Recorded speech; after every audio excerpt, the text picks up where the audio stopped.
Today it is Wednesday, December 17th, 2014. It's a live broadcast. I'm Doug Hagmann in studio with my son, fellow investigator, fellow researcher, co-host Joe Hagmann. Together we are the Hagmann and the Hagmann Report. I want to thank each and every one of you for listening tonight.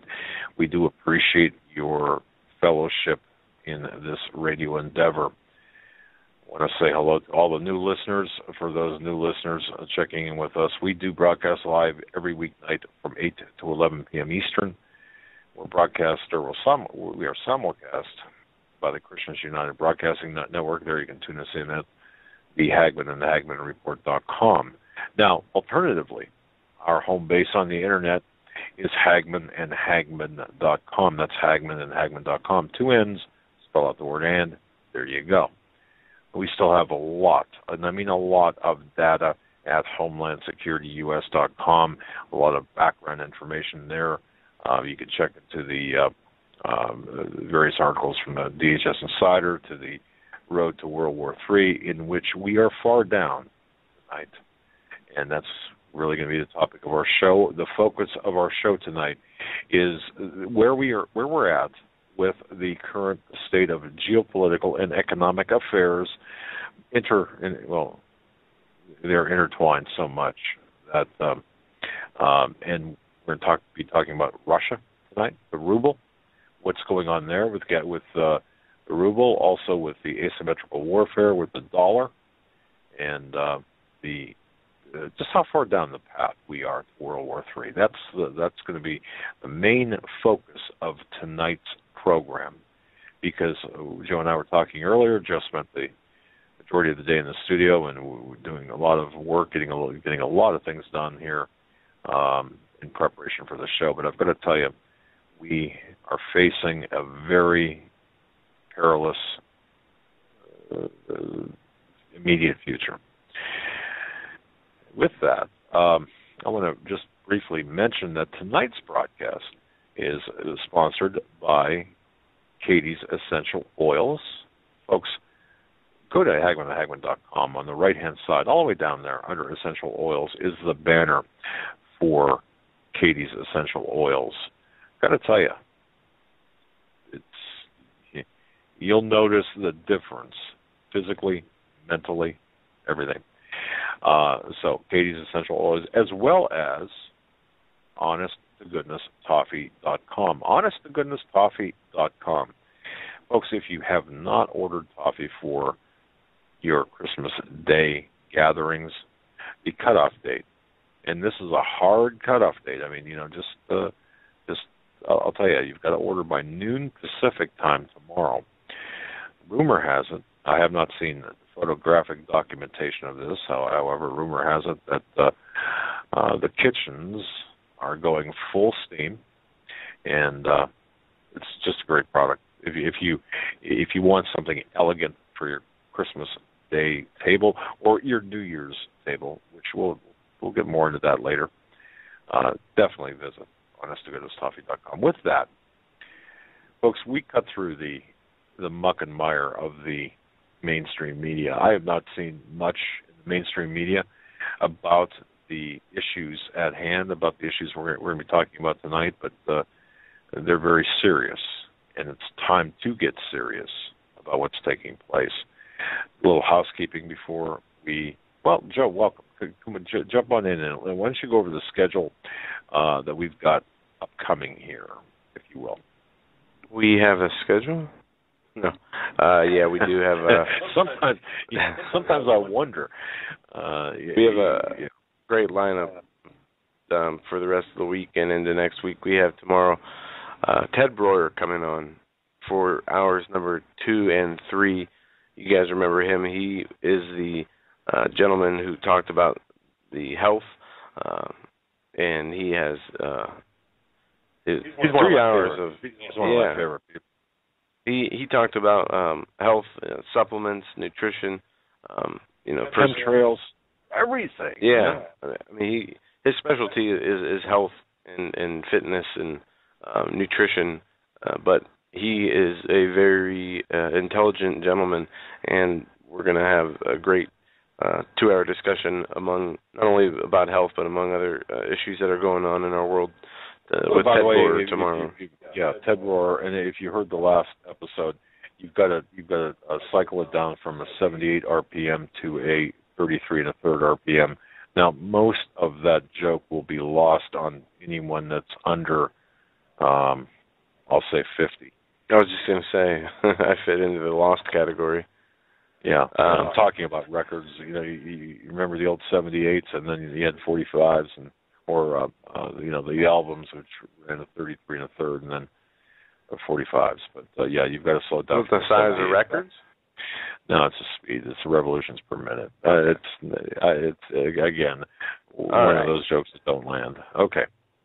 And Friday, real blessing. Greg Evenson will be on with Steve Quayle, and they're going to come on Friday. And I'm not sure what the subject matter is going to be on Friday. But I didn't share that with you? No. Oh, okay. We're going to be talking about current events, especially the Russia issue, the economy, all of this. The show title is pretty it's one of it certainly will make you think twice. It's we're actually on the gallows trapdoor, and we either have to step off of the gallows trapdoor or suffer the consequences. And we're going to hopefully give you some, not only outline the various problems that updated the problems, especially with Steve and Greg, but also giving you some practical solutions as well.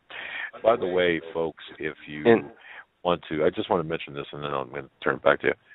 Steve Quayle's a little under the weather, and I talked to him this morning. I talk to Steve probably every day, at least once a day, and he just sounded really bad. He's got a really bad head cold like Joe. And, so if you just want to drop him a note just saying you're praying for him, just say a prayer for Steve Quayle. And, of course, Greg is still battling his physical ailments, but Steve is, just tell him how much tell him you're praying for him. And you heard me mention that he's under the weather a tad.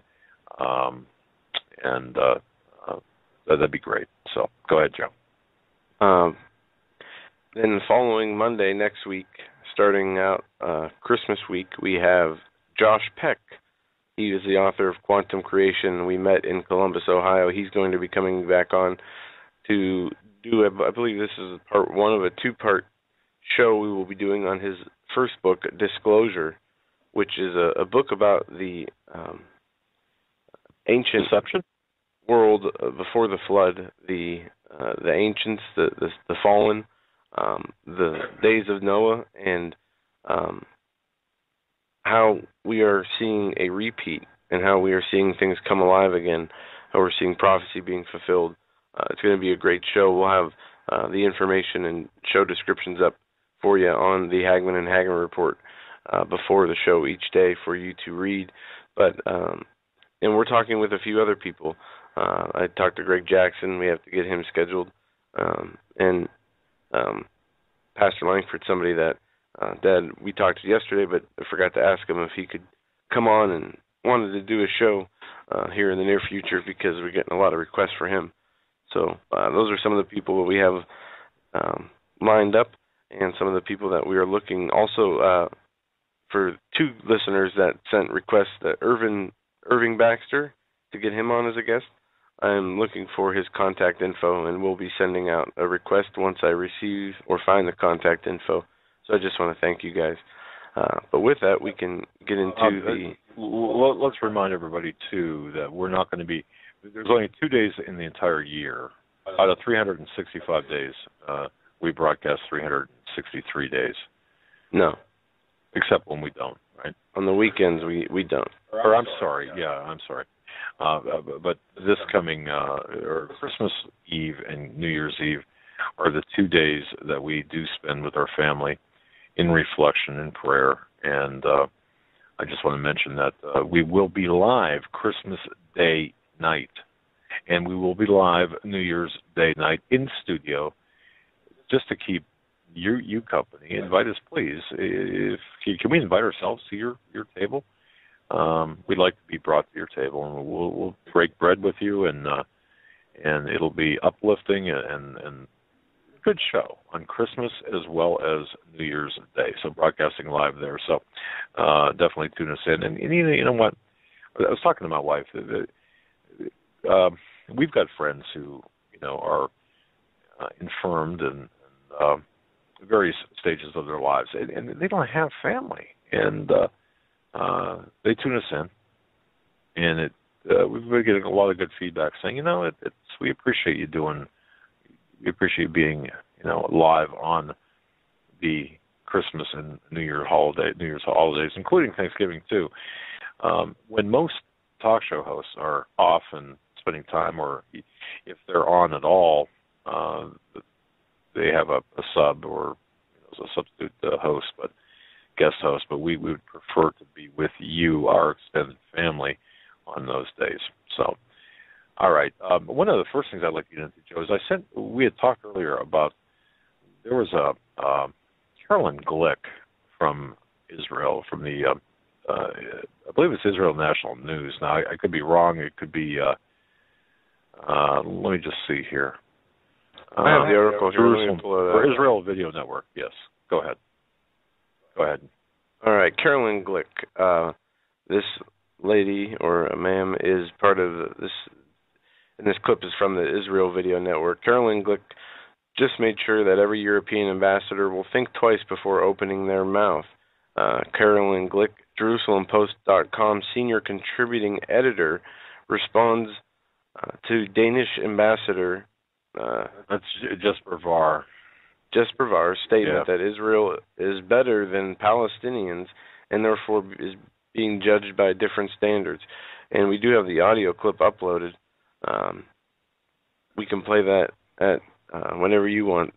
Well, one thing I'd like to do is if you don't mind, let's. I don't want to say dispense with this, but I think as people are filing in and beginning to listen, I think that this is important. Well, let's go ahead and play this first. I think it's important for people to understand the context in which Israel is being referred to by the European Union as well as the United States, and to hear. Okay, listen to this in two parts. The first part is this Danish ambassador's dressing down, if you will, of Carolyn Glick, or not directed to necessarily her, but of Israel in general, dressing down of Israel and the people within Israel, and Carolyn Glick's response. Now, the reason I selected this is there is a lot of context, and we've talked about Israel. We've talked about Israel this week already, and even last week, I believe, might have been mentioned. But listen to what she's got to say, and listen to how she handles the statements, because I think that this kind of sums up our position, and it clears up some misconceptions with respect to the Jewish people. And with that, well, let's just do it now and then move on to the topic matter at hand, although Israel doesn't figure prominently into the pathway to World War III. Well, thank you very much. I am a little bit concerned about the Europe bashing, I must say. There is the allegation that Europe is applying double standards, discriminating. There was the issue of the proportionality and the civilian casualties in the Gaza conflict. Let me make this point. I think Israel should insist that we discriminate you, that we apply double standards. This is because you are one of us. We are not looking to Israel, and sometimes the response on the part of some Israeli interlocutors is, look what's going on in Syria, look what's going on elsewhere. Those are not the standards that you are being judged by. It's not the standards that Israel would want to be judged by. So I think you have the right to insist that we apply double standards and put you to the same standards as all the rest of the countries in the European context. But isn't it kind of patronizing to the Palestinians to say that we hold Israel to a higher standard than we hold you? I'm not sure it is. I think there is a situation where we recognize that there is a very strong, one very strong party in the conflict, and a much weaker party. In that respect, I think engaging our long-standing partner Israel, with whom we have extensive cooperation in trade and cultural affairs, whatever, in a different fashion that we engage others is natural. So I think that this patronizing attitude towards us, that we should be happy that you have a separate standard for Israel, is really, I'm sorry, it's a statement of contempt for our intelligence. I consider it to be an obsession.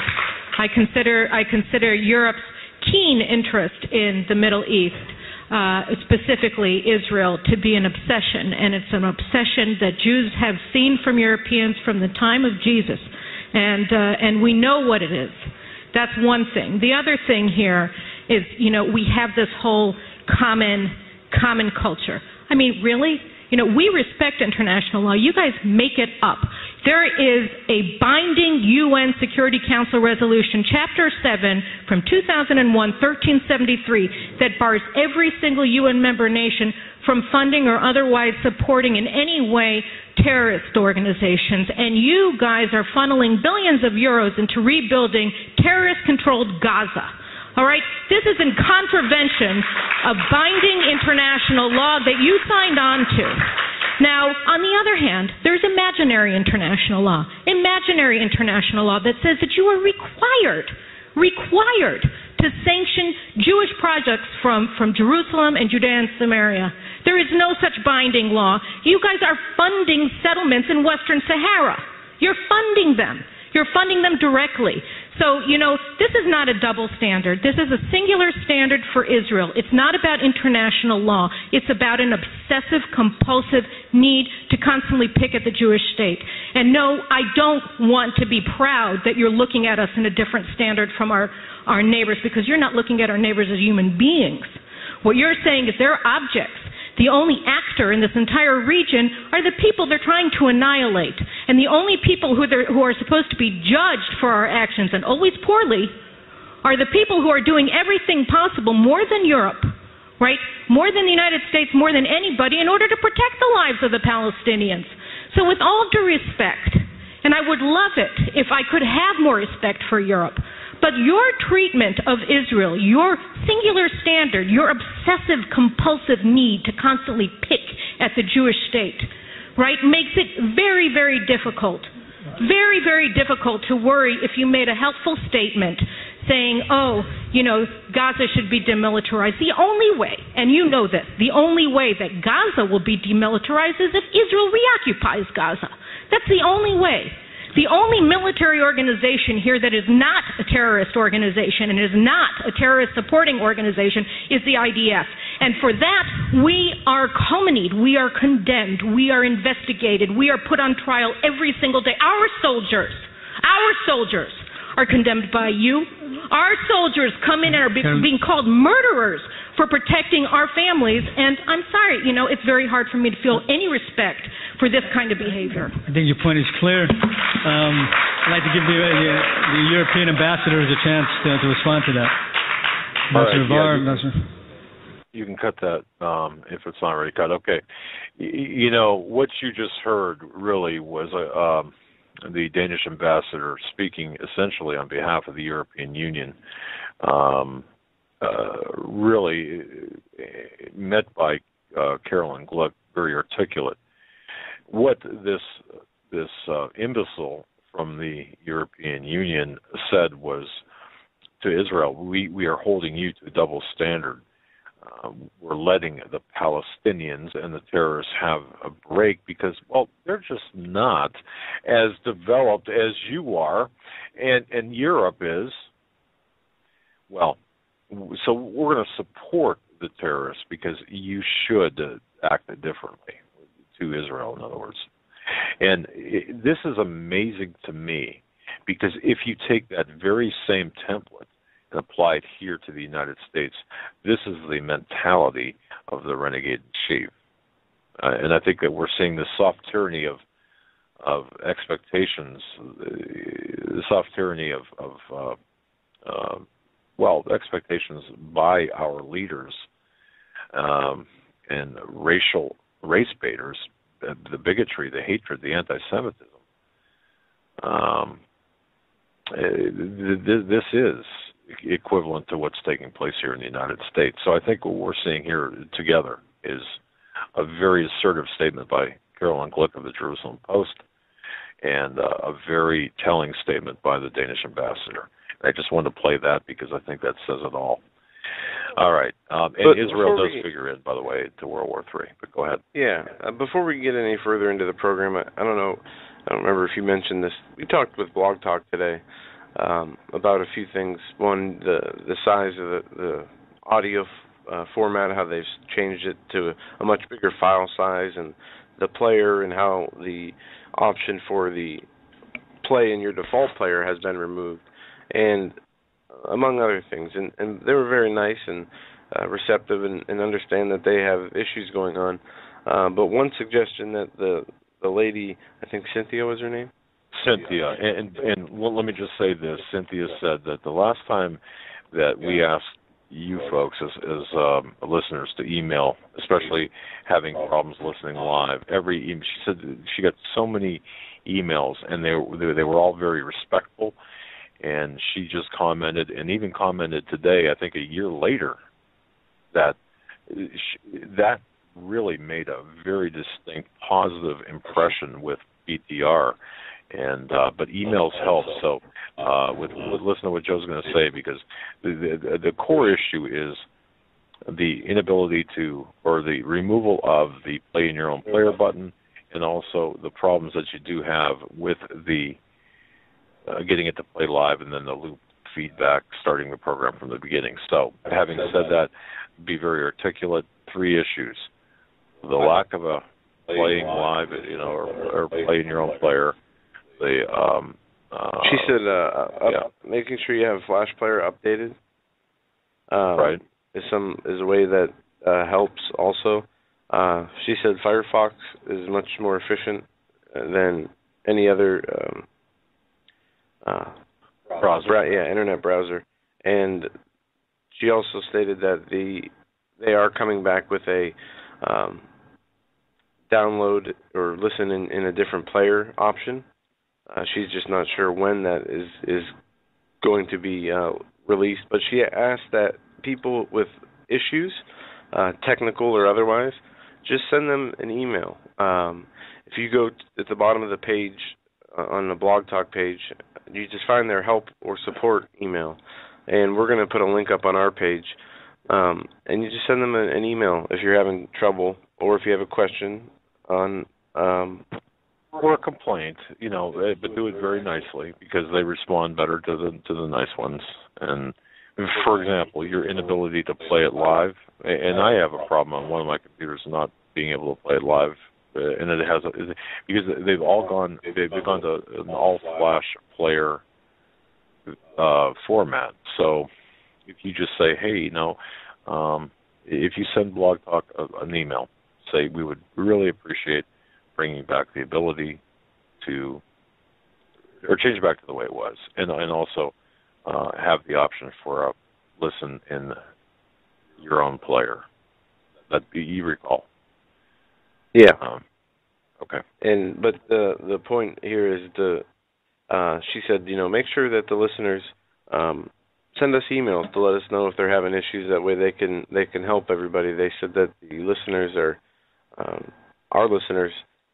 With the dealings that they've had with them have been nothing but pleasant, and that they care not only for us as hosts, but for you guys, the listeners, and want your experience to be the easiest and most convenient ability to listen to the show, and to email them with any questions or issues that you have pertaining to our show, and this way that they know that there's an issue, and they can go from there to work on it. And they are very helpful and supportive. So I would urge anybody who's having issues or can't get the show to play live, have had something changed with this reformatting change that has made you unable to listen live or listen to a whole show live, just send them an email. And you can do that through... if you find their help and support button, and we'll provide a link too.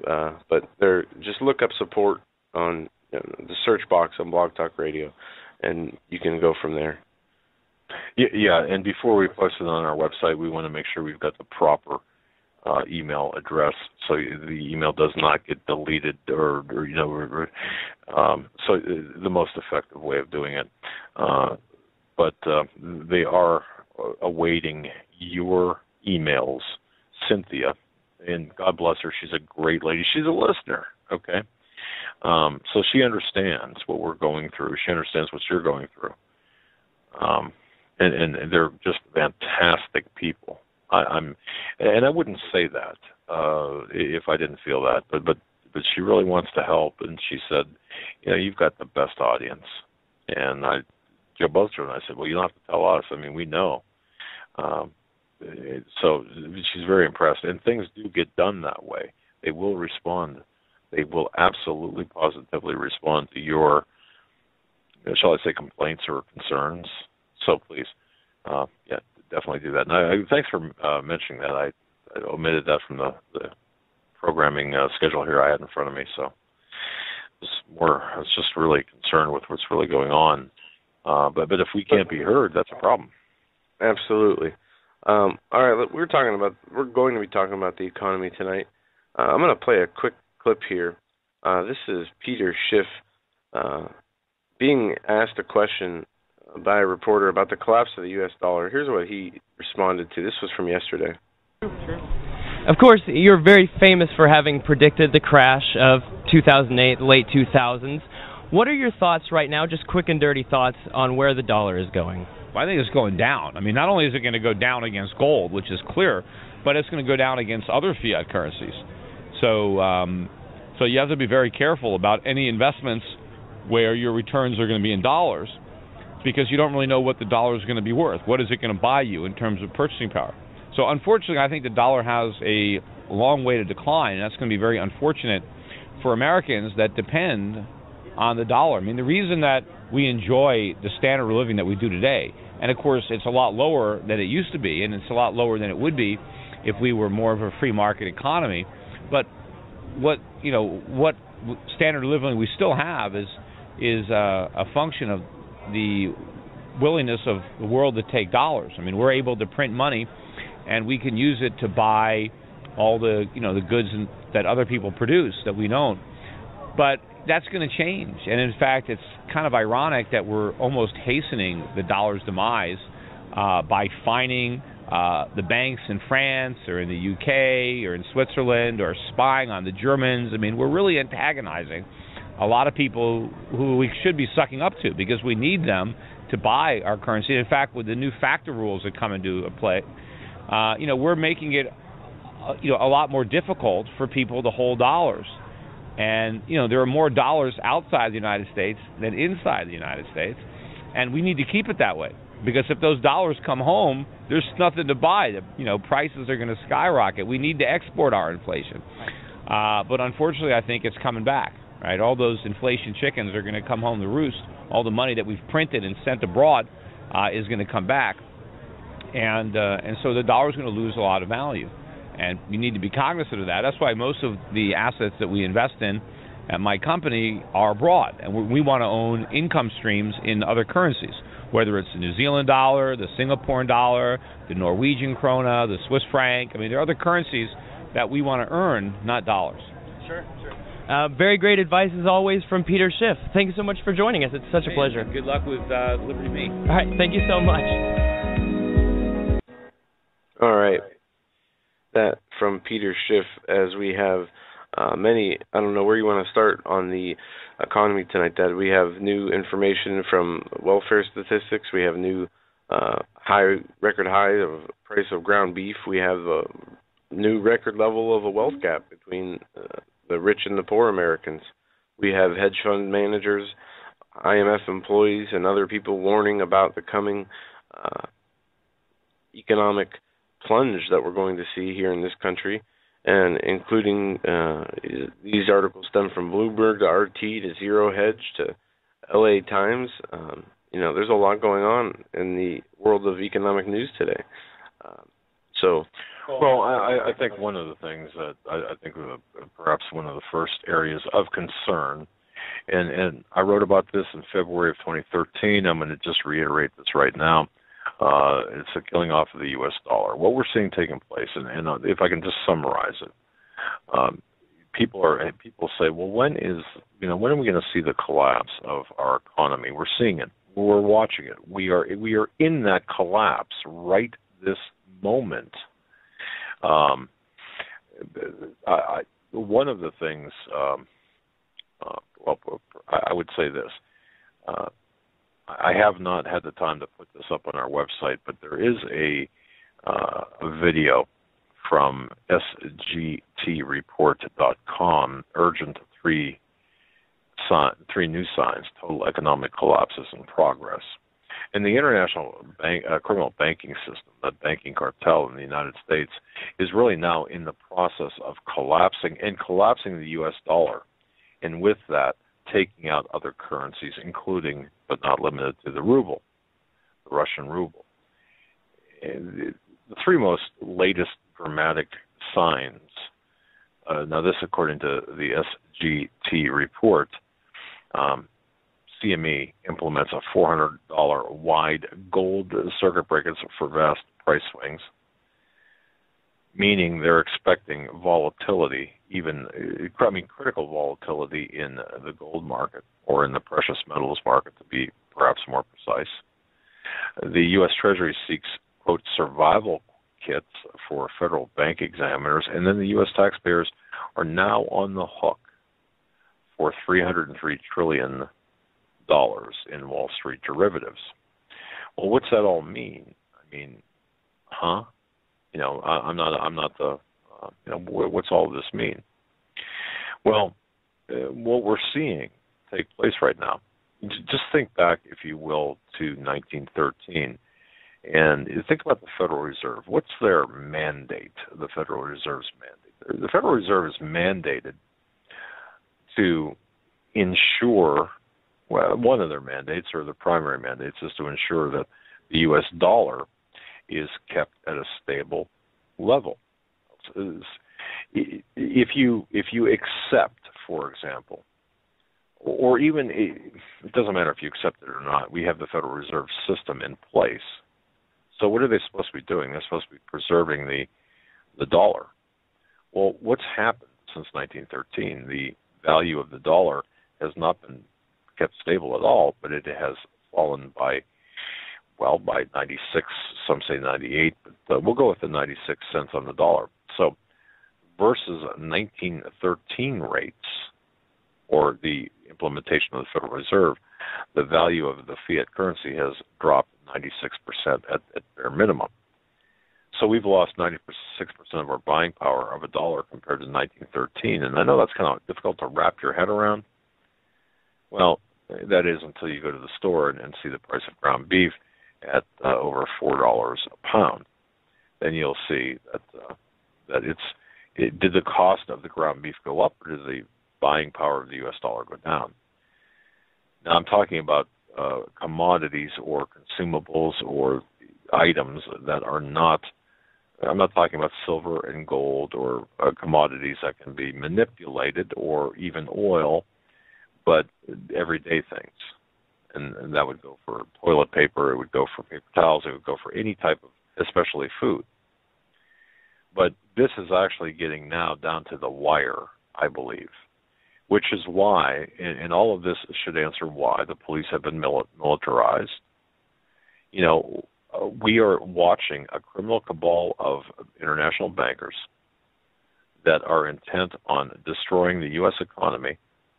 These bankers have the ear and even have positions within our own government to take down the U.S. dollar. And at the very same time, we are engaged in asymmetrical warfare against Russia. And let me tell you, Putin is not a happy camper at this point in time, because the value of the ruble has fallen, free fall, almost 50%. I think it's 47%. So this is economic warfare that precedes the hot warfare. Folks, this is so important to understand what's taking place right now, because it's taking place. Isn't it interesting, Joe, that the Federal Reserve Act was passed over Christmas holiday. Well, I think what we're seeing is a replay of certain things take place. The dollar is being destroyed during the same time period. It's an economic matter. I mean, they want to take the dollar down. That'll kill the sovereignty of the United States. But it's also going to create, in addition to everything else, it's taking down, and we are striking with oil, using oil as a weapon, weaponized oil via Saudi Arabia. We're striking at the ruble. Don't forget, the United States and Saudi Arabia tight. Obama tight with the Saudis, and the Saudis. I mean, when it comes right down to it, creation of much like the oil. Well, back in the day, creation of the oil consortium. I mean, this is a CIA project. So the Kingdom of Saudi Arabia was essentially created by the CIA, and Obama is playing or working the Saudi agenda. So what we're seeing here is really a chess game at three levels, and no one really is talking about this, and it's unfortunate because we are going to be. People are expecting, folks. People are expecting. The majority of people are expecting to see Brian Williams or whoever the anchor is on the newscast come out and say, well, okay, today the dollar collapsed, and now we've got to fix, or now we're going to get into a new system here. Or the president, or no, the renegade in chief, excuse me, I made a mistake there, take to the airwaves and say, well, we've got a problem, 2008. Well, this is going to make 2008 look, well, this is going to make not only 2008, but the Great Depression look like a walk in the park. And we didn't see the full effects from the 2008 crisis because, as you remember, the banks were quote-unquote bailed out. They were saved. Henry Paulson, the head of the Fed at the time, came in and said that give us the money or the military will be in the streets tomorrow. And they gave him the money. They bailed out Wall Street. They bailed out the corporations. They bailed themselves out. And if that action hadn't have happened, I don't know if his threats were bottomless or if they were real, in the sense that there would have been an economic downturn so disastrous that it would have called for military to be on the streets. Or if he was just saying that to further, what would be the proper term? Extort money from the American taxpayers. Regardless, we know that since the Federal Reserve has set up this system of Federal Reserve notes and our current monetary policy, when they set this up, the dollar, a $1 bill, used to be worth $1. Well, by the standards of 1913, that dollar today is worth what? 2 pennies? 4 cents. Actually, according to the majority of people, 4 cents. That's the buying power. And it can only go down. It's not going back up. It has not gone back up. Never has gone back up. It's only gone down. So that 4 cents of buying power is all that's left to be collapsed. Before that is no buying power behind the U.S. dollar. And just imagine we wake up in a day and there's no banks open, there's no stores open, there's no money for food stamps in those benefit programs, there's no Social Security checks coming, there's no disability payments being made, there's no federal programs or grants being given to the community for special programs like shelter, homeless, rehab type facilities. Just imagine that all disappearing in a day, and then the population's reaction.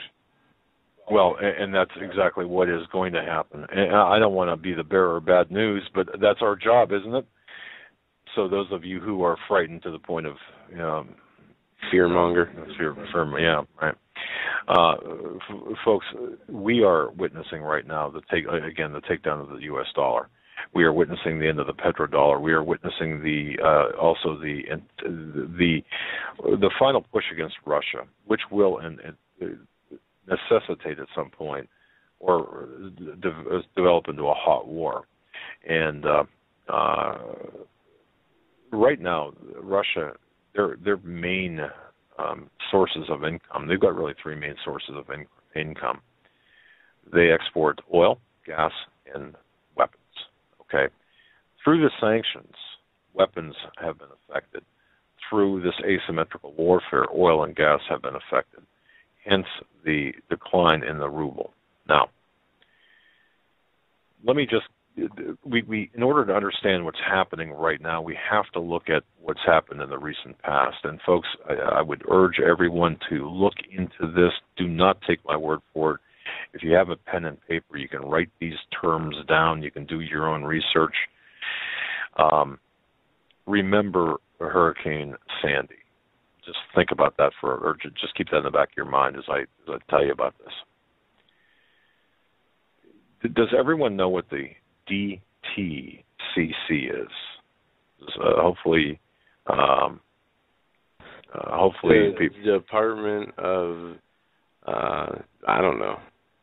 It sounds like some kind of Department of Treasury and Currency Counterfeiting. I don't know. DTCC, you said? Am I muted here? Okay, no.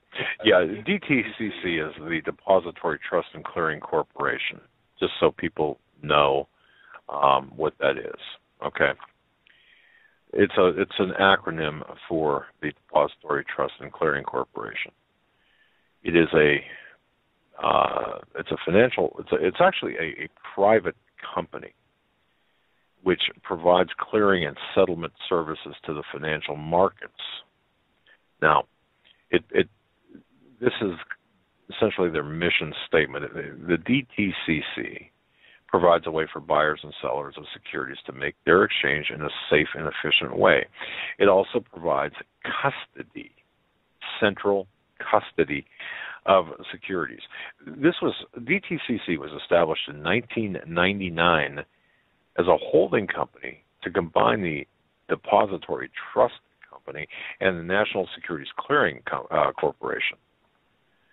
This DTCC, it directs, automates, centralizes, standardizes, and streamlines processes in the capital markets.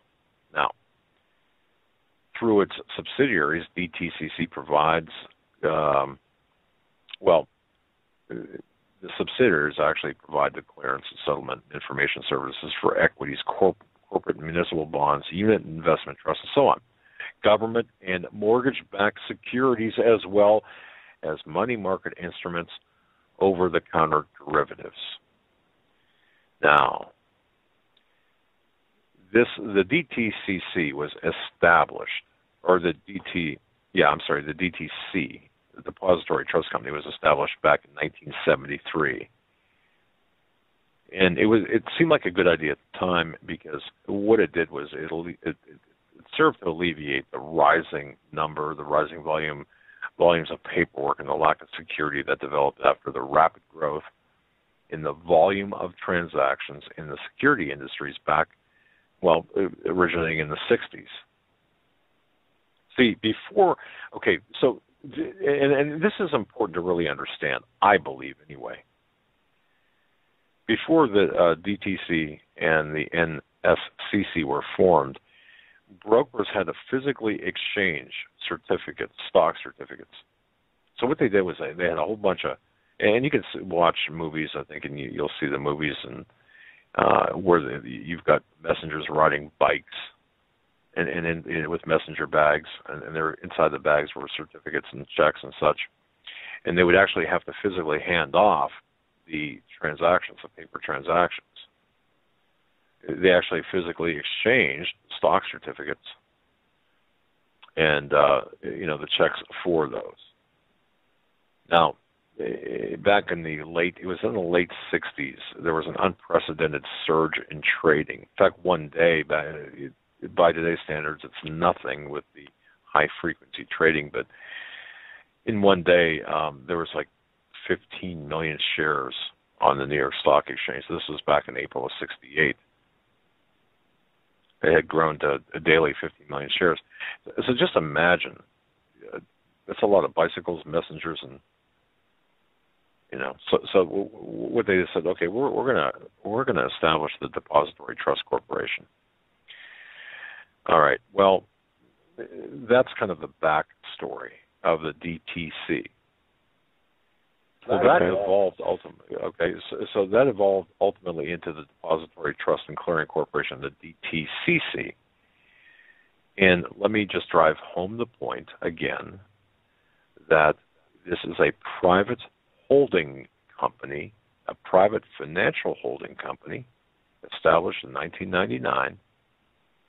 This is a holding company for the DTC that was established in 1973. And they are located, physically, their headquarters are located at 55 Water Street in New York City.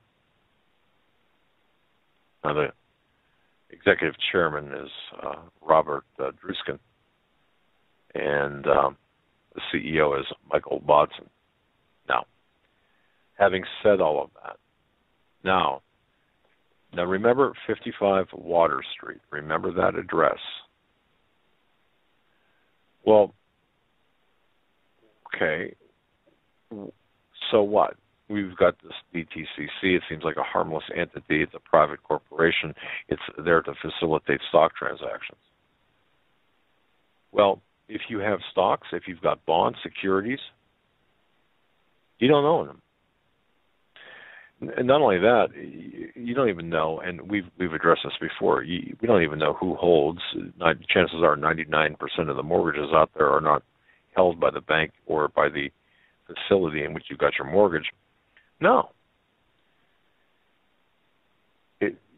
All of these are held by yet another private company, and here's where it gets kind of murky and weird. Who owns all of this? A subsidiary of the DTCC known as Seed and Company. And that is spelled C-E-D-E. Now, in case... Okay, wait a second. Okay, you talk to me about this. Yes. This has ties to the UN. And go ahead and continue. Okay. I'll chime in after. Well, one of the things, and people out there might be saying, well, where have you been? We know this. Well, there are a lot of people that don't know this. The Wall Street market system is extremely hidden behind layer upon layer upon layer of different veils. And the actors in the this asymmetrical warfare in which we are speaking is not directly the U.S. government, no, but private corporations headed by the DTCC, and as well as the Seed and Company, C-E-D-E and Company. These are the people who actually own everything. Everything. They own everything. But here's the issue. When you start getting into, well, who owns Seed and Company? You won't find out. Go ahead and do a search. If you're by a computer right now, do a search of Seed and Company and see what you come up with. Spell that seed again? C-E-D-E. C like Charlie, E like Edward, D dog, E Edward. Seed, as if I'm going to seed something to you. This, they are involved. This is asymmetric warfare by the DTCC and Seed and Company as a financial arm of the government to engage in asymmetrical warfare, not just against other countries, but against us. If you want to know who's running things, well, definitely it's the globalists behind this, but the globalists are already in the door and are, I do say, our directors have directorship positions within these organizations. We are seeing now the end game. This is the end game that we're seeing take place right now. Let me read this last line from an article that I was going to get into this last paragraph, and then I'll go back to the top. This is from altmarket.com. Ultimately, the death of the dollar will be hailed in the mainstream media as a good and necessary thing. They will call it karma. They will call it progress. They will even call it decentralization and a success for the free market.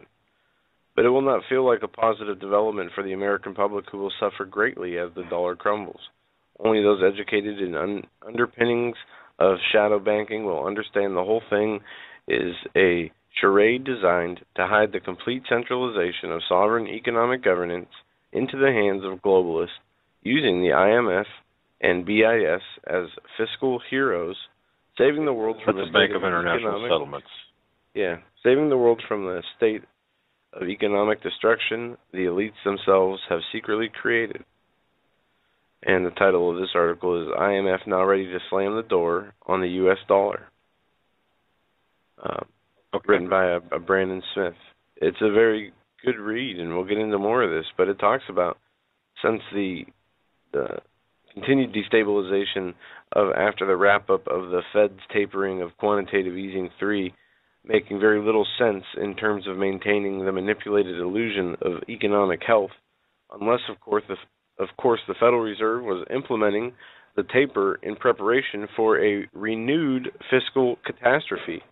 That is to say, the central bankers have established the lie of American fiscal recovery and separated themselves from the blame for the imposition they know is coming.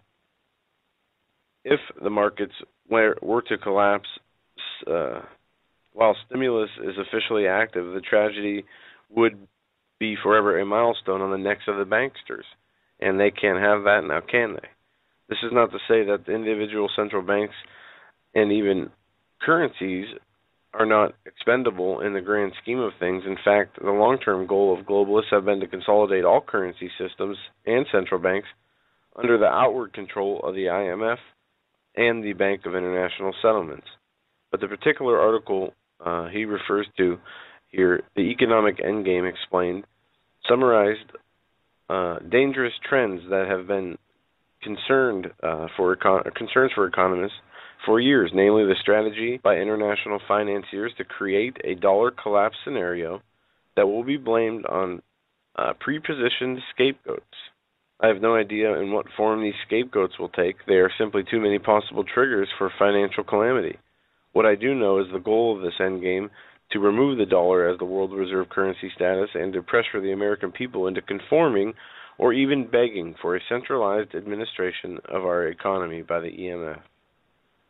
The delusion perpetrated in the mainstream media is the IMF is a U.S.-dominated institution. I'll repeat. A delusion perpetrated by the mainstream media is that the IMF is a U.S.-dominated institution. This author says, as I have outlined on many occasions, this is false. The IMF, like all central banks, is dominated by the international corporate banking cartel. Central banks are merely front groups for globalists, and I am often reminded of the following quote from elite insider Carol Quigley when I hear people suggest the central banks are somehow independent from one another, or the Federal Reserve is itself a singular source of the world's economic ills. It must not be felt that these heads of the world's chief central banks were themselves substantive powers in world finance. They were not. Rather, they were the technicians and agents of the dominant investment bankers in their own countries who had raised them up and were perfectly capable of throwing them down. The financial powers of the world were in the hands of these investment bankers, also called international or merchant bankers, who remained largely behind the scenes in their own unincorporated private banks. These formed a system of international cooperation and international dominance which was more private, more powerful, and more secret than that of their agents in the central banks. All right, let me bring you back now to the DTCC and go ahead. Okay. Well, he closes out by saying the Federal Reserve and the U.S. government and their dollar are expendable to the elites.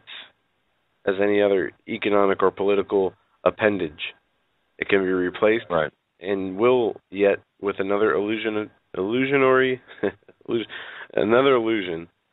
structure. If this furthers their goal of total centralization. So what this author is saying is that not only the Federal Reserve System, not only the dollar, but the entire U.S. government and all the people inside of this government are expendable to the elites in order to obtain their political or economic agenda.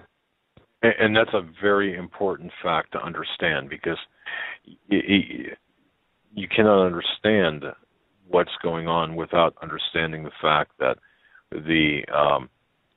even at the Senate level and in the executive branch, these people are dupes themselves when you consider that the federal government really at this point has been subjugated to the Federal Reserve, which has been subjugated by the DTCC and their subsidiary Seed and Company. And we are watching in real time the takedown of the U.S. dollar and of the global economy at the hands of not just the globalists who operate the Fed, but also the DTCC as well as Seed and Company. Because here's now let me take you back to last year, or I'm sorry, when was it? March, I think, of 2013, when Hurricane Sandy. When did Hurricane Sandy go through? I mean, that doesn't matter. Just go back to the. Go ahead. When was in October of 2013, I believe. Was it just last year, or it seems like, I don't know. It was. I'll do a quick search here. Sandy. Hurricane Sandy. Well, what happened while you're doing that? What happened was this. If you recall, there were $37 million worth of securities being held in a vault. 2012. 2012. Okay, so, so, all right, fine. I'm sorry, 36 or $37 trillion, trillion with a T, securities that were held in the vault at 55 Water Street, the home of the DTCC as well as Seed and Company. Remember, then the hurricane came in and it flooded this vault and made the securities inaccessible. Now, think about this. The proximity of that vault of the DTCC at 55 Water Street is close to J.P. Morgan Chase, and it's also close to the Federal Reserve vault. Those vaults are waterproof. Well, apparently DTCC vault is not waterproof, right?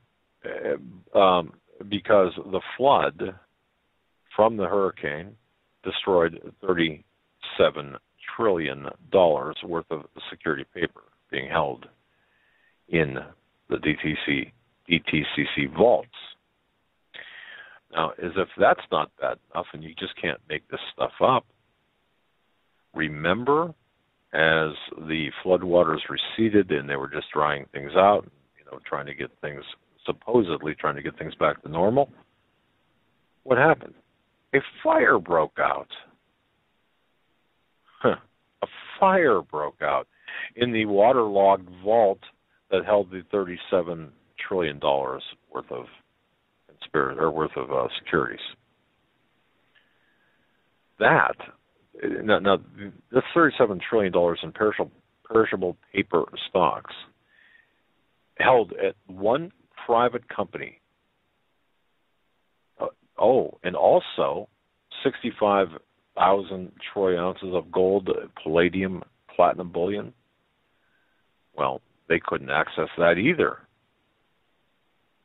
So let me remind you, DTCC is a private company that really, they boasted $23 trillion in assets back in 2003. That's a lot for a private company, isn't it? It claimed a loss of $37 trillion in paper stocks in its flooded basement in New York in the aftermath of Hurricane Sandy. I lost that at the casino last week. Yeah, really. Basement flood. Okay, so the DTCC, legally, they were the legal owners of all the stocks. How many trillion? 34 trillion, did you say? 37. And isn't that an interesting number? Okay, just saying. And 55 Water Street. Wow, isn't that a ominous or a kind of a telling location? But you see, DTCC legally owned all of the stocks by way of Seed and Company, which really is the best kept secret in the world, or at least in America. Now, many people will come out and say, well, Seed and Company was created as just for convenience, and really it's kind of a shell company. It's meaningless. Well, those people who say that are really not being truthful. It's not a dummy company. It's not a mere formality. The Federal Reserve insists that DTCC handle each and every transaction, from each brokerage institution, and so on. So, I mean, we know the Federal Reserve is neither federal nor has it. Do they have any reserves? We know that. We know that the Federal Reserve is not part of the federal government in any way. But the same guys who run the Fed also run the DTCC. And we don't know with any degree of specificity who runs or we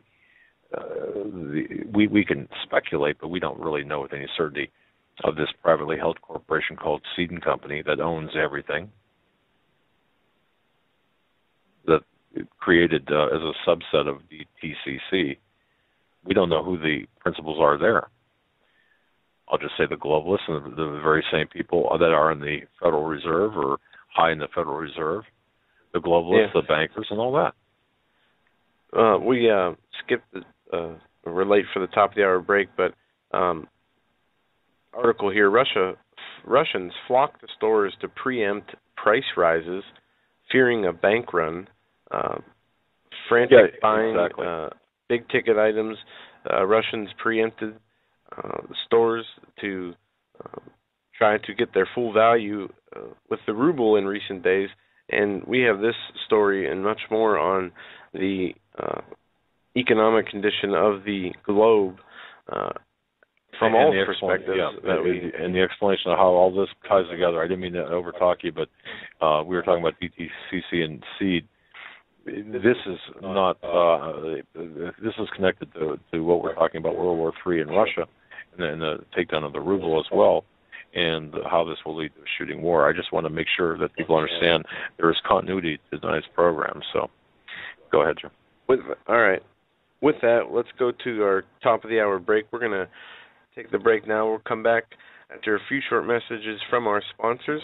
You're listening to the Hagmann and Hagmann Report on this Wednesday, December 17th, 2014, 1 week away from Christmas Eve. And it's coming up so fast. It'll be 2015 before you know it. So get your shopping done, get your preparations for the holiday season in order, because it's coming quick. We'll be right back after these short messages. Stay with us.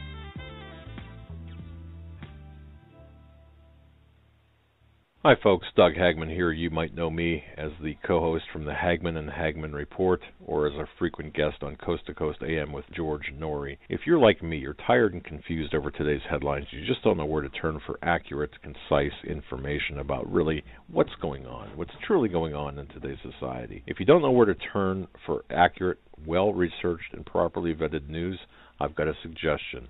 In fact, it's a requirement. Bookmark Canada Free Press. That's CanadaFreePress.com on the internet.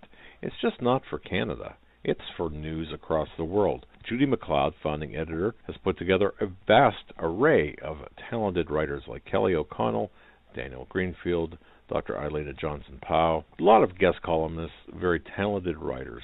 Folks, that's Canada Free Press at CanadaFreePress.com. Now mobile friendly. Follow on Facebook, because without America, there is no free world. Ladies and gentlemen, hour number 2 of the Hagmann and Hagmann Report on this Wednesday, December 17th, 2014, just a few short moments, blinks of an eye before we will be in 2015, and it will be here, like I said, before you know it. We've been talking about the economy globally and nationally, what's been happening in Russia, to the Federal Reserve, what we're seeing here in America with the U.S. dollar being, I don't know. You know what, Joe? What you mentioned. Yeah, but what you mentioned about Russia, what they're seeing in Russia, where you've got people flocking to, they realize that the 50,000 rubles that they got stashed underneath the mattress in their house, or it stuffed in the bank. They realize that if it's in the bank, it can disappear, and if it's in the mattress, it's losing value by the hour. So we're going to change these paper receipts of debt because they've got a central bank system like we do. They're going to change these into something a little bit more, something that will hold its value. So what you're seeing over in Russia take place today is kind of, shall we say, an opening act of the play that you will see take place in this country. And if that scares you, it should. Or at least if that gets your attention, it should. Yeah. If I can just continue and I'll finish this up. None of this, I mean, all of this together has been planned for really the better part of a century. If you look at all civilizations, all empires, all empires, I'll just say, if you look at it that way, 10 generations or 250 years is about the lifespan, and there are 4 primary signs of, well, more than that actually, but we're looking at the final signs, the end game right now playing out in front of us. And I think that we are guilty as anyone else. I think we glossed over that $37 trillion in stocks lost in all that perishable paper stocks destroyed at the private company in New York, 55 Water Street.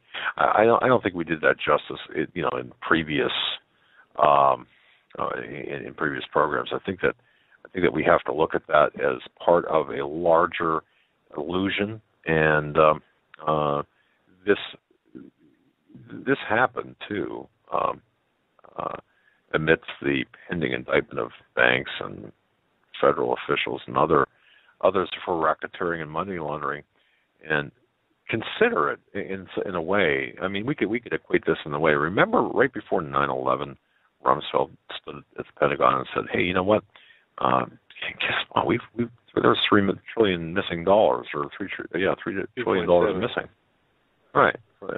And a day or so later, the Pentagon was hit today. Yeah, like 12 hours later, almost. Yeah. Okay. Well, BTCC is 34% owned by the New York Stock Exchange on behalf of its members.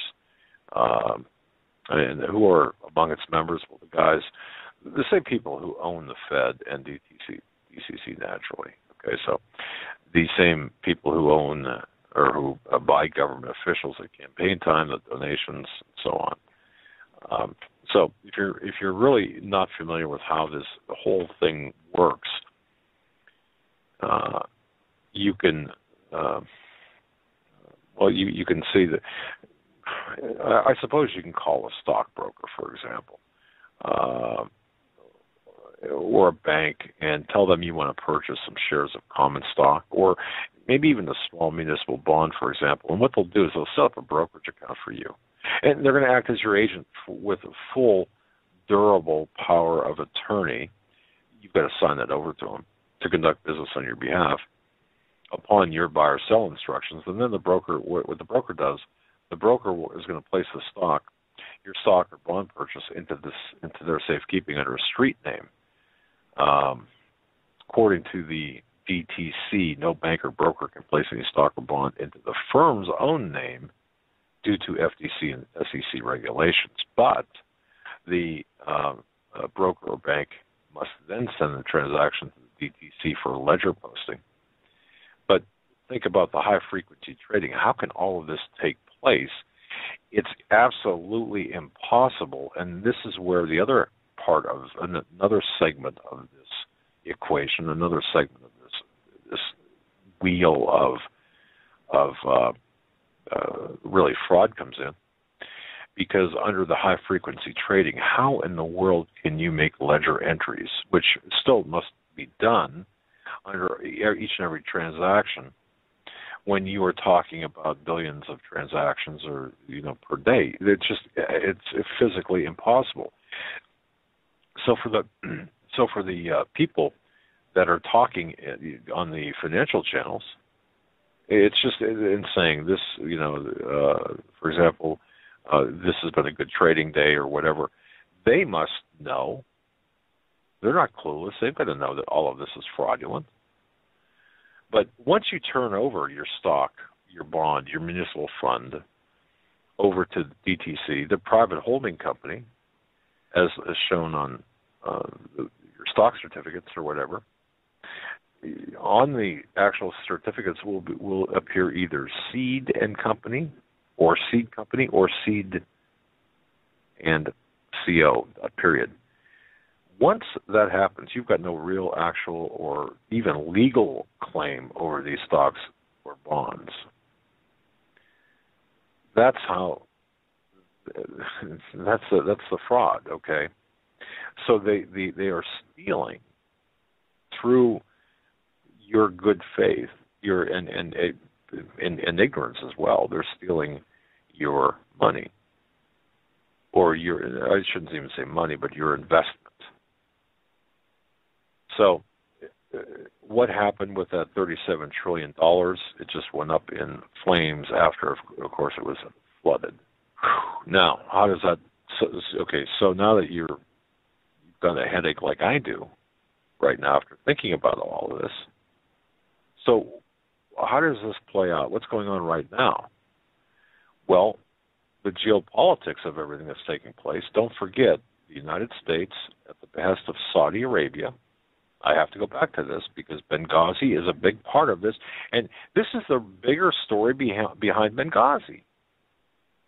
You see, Benghazi was, it was weapons running, but there's the clip we play. It's about the future. It's about the oil. It's about the energy. It's about the economy. It's about taking everything, the globalists taking everything and creating this slave class, which is us.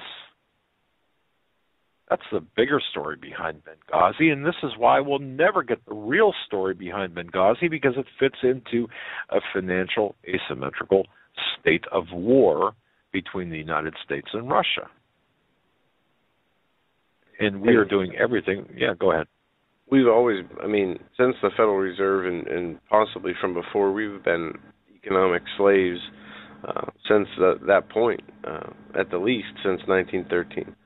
What they're rolling it out, and it sounds odd to say that or hear that, but there's a type of slavery where you were given a freedom or a perception of freedoms, and there were good times that we saw prosperity-wise, and now we're living on the other side of that scale, where we're living through the times that are necessary because those prosperity times happen.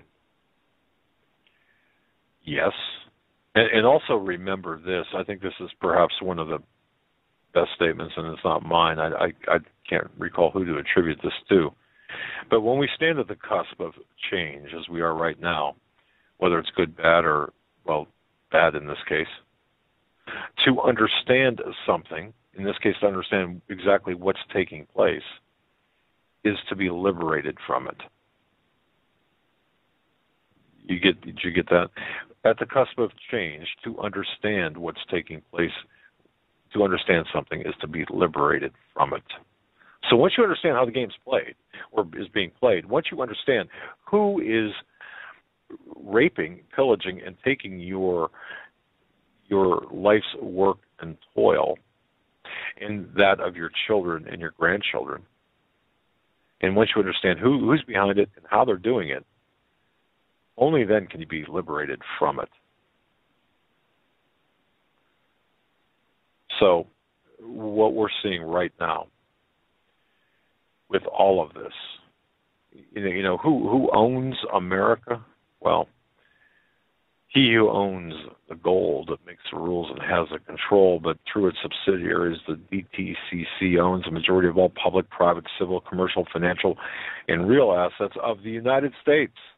DTCC, therefore, has effective control and ownership over Wall Street.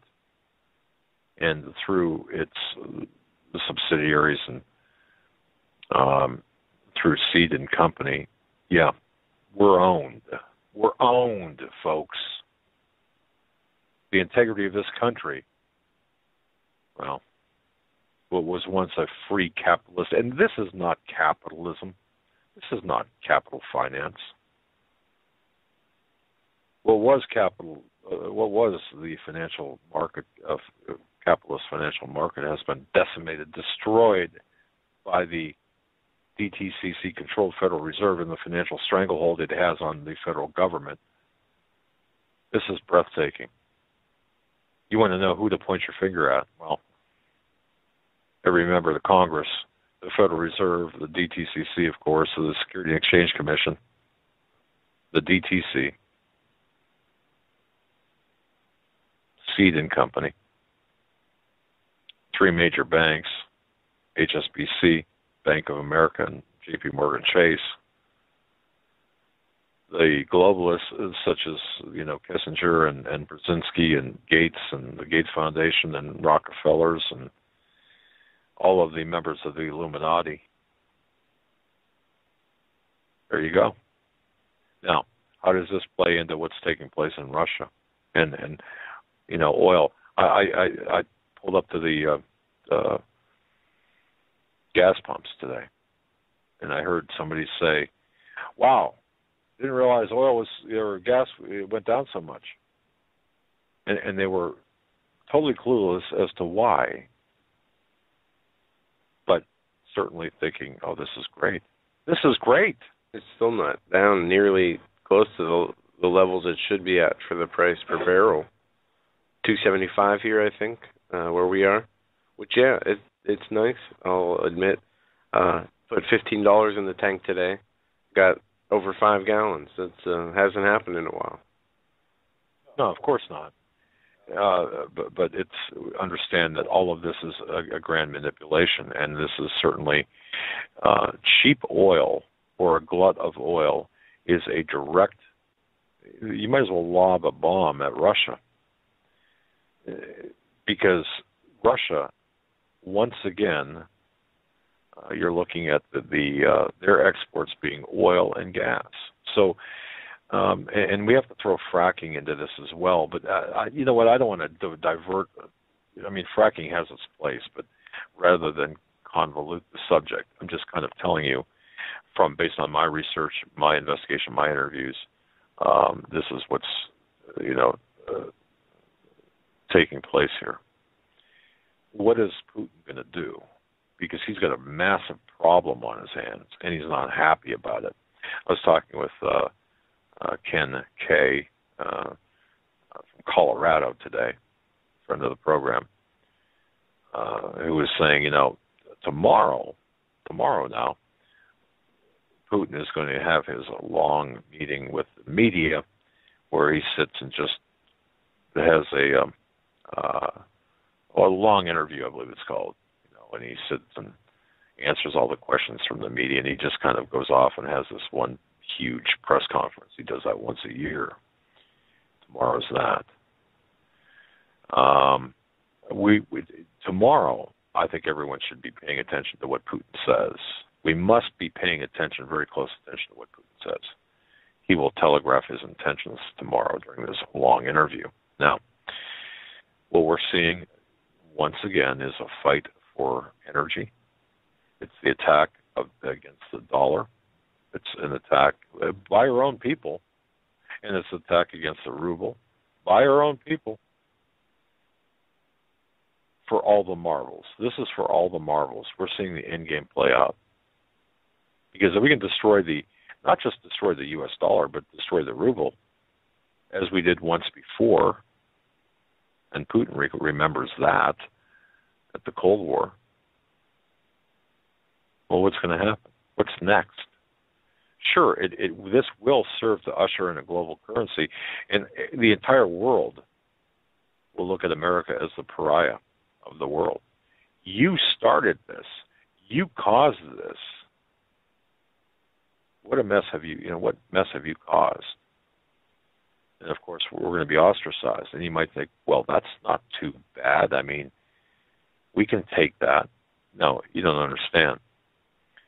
We are going to be fighting, in that case, from a position of financial weakness. And also, we don't know. I mean, when people are starving in Russia, as Joe mentioned, people are flocking to convert. What they're doing, they're not buying a stove or a new refrigerator because they need it. They're buying that to preserve the wealth of their money. And I laugh at people who say, well, why should I buy silver or gold? Well, don't. Go out and buy a refrigerator, freezer. Go out and buy something that's going to hold its value. Certainly buy beans, bullets, and bullion, I suppose, would be a good 3B formula. But you see, this is what happens, because if you look at what's in your wallet, look at what's in your pocket, if anything, or look what's under your mattress, if anything, those are just notes of debt. Those are debt notes. Do you understand that? Debt notes. Now, let me just digress just a tad. What's on the money? This is why we talk about what's on the money. It's the Illuminati symbolism. It's the Phoenix. It's the Great Seal of the United States. It means this has been their plan all along. Passing around the dollars, the money, the fiat currency, we're part of it. Not only are we part of it, we're actually strengthening the curse by engaging in it. So this has so many levels to it. This is why we talk about the Illuminati symbolism. This is why people ought to, have to know about the Phoenix and about the symbolism that's on our money, because they're telling us what they're going to do, and they're doing it right now. None of this should be any surprise to listeners of this program for any length of time. None of this. I thought it was funny too. We went over to silverdoctors.com earlier, and they were talking about this issue, and our interview with Steve Quayle and metals guru David. Forgive me, I'm forgetting the last name. But in the comments section was posted our interview from a couple of weeks ago. So this is warfare at the economic level. And don't forget, the economic level warfare always precedes the bullets and bombs, right? Do we not know that?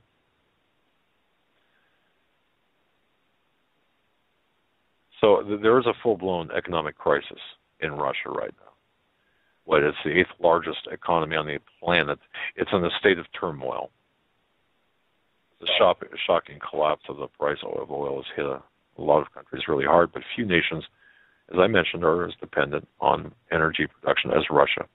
So therefore, the sale of oil and natural gas account, well, as I said, that's 2/3 of all Russian exports, and approximately 50% of all government revenue. So when this happens, this should be no surprise that the price of oil has declined almost 50% since June is catastrophic to the Russian economy. When you throw in the sanctions, the wild money printing by the central bank of Russia, and unprecedented capital flight out, you get the ingredients for this perfect storm in which we are seeing.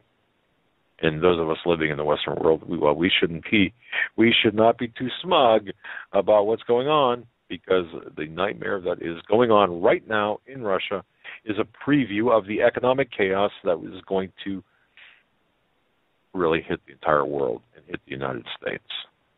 Listen to this. This is from Bloomberg, Bloomberg.com.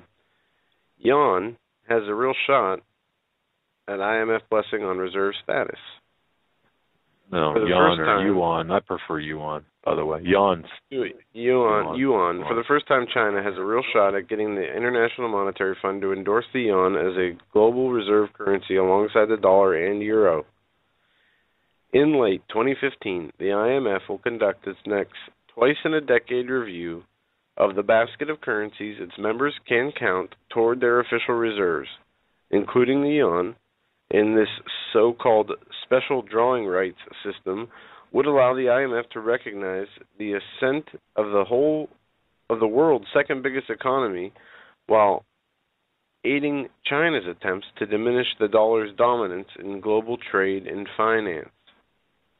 China would need to satisfy the Washington-based lenders' economic benchmarks and get support from most of the other 187 member countries.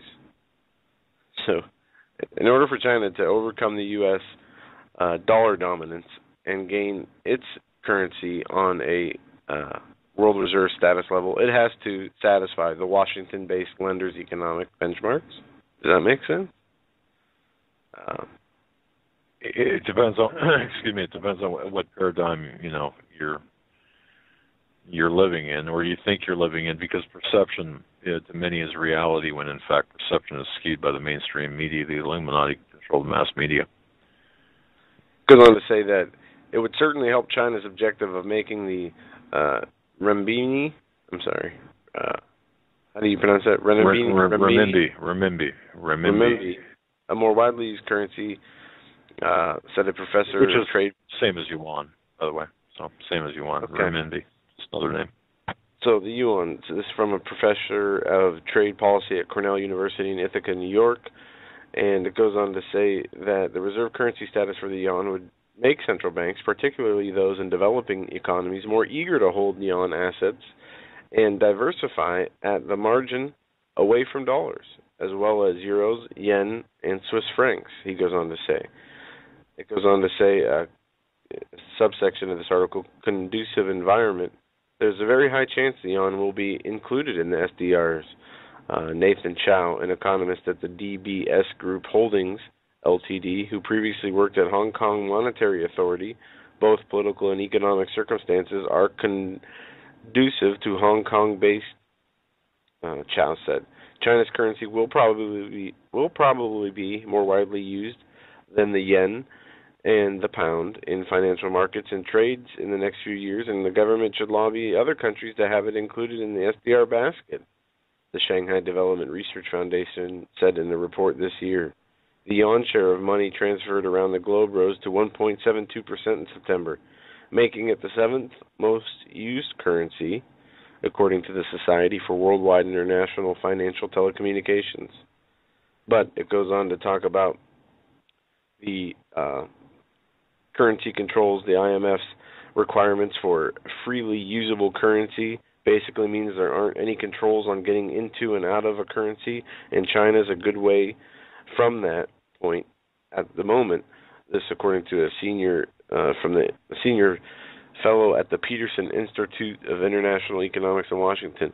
Even so, China has pledged to move toward a market-determined exchange rate at the yuan's gains this year to help reassure the U.S. officials who have accused the PBOC of debasing its currency for economic disadvantage.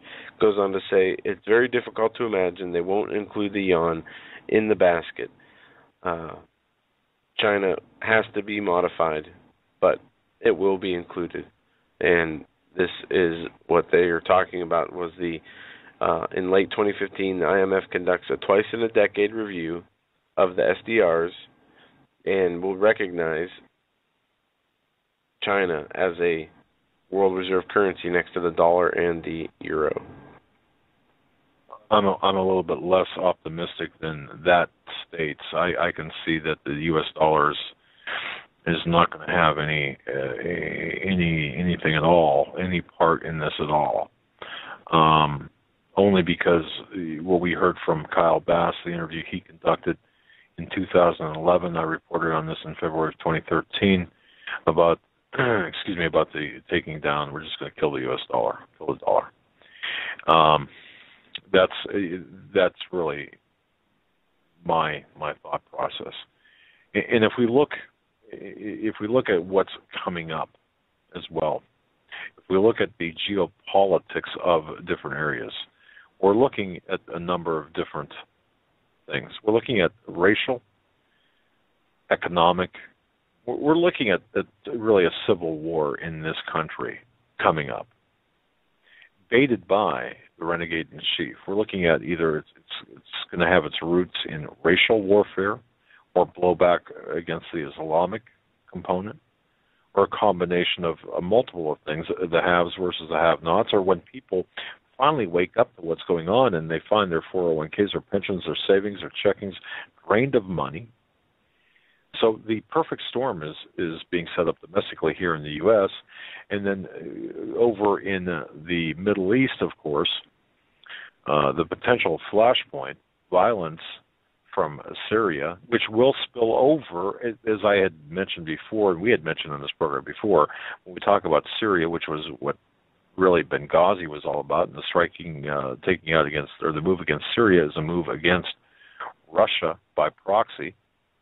Well, when Russia falls, that is going to explode, not implode, like Libya did, or Afghanistan or Iraq.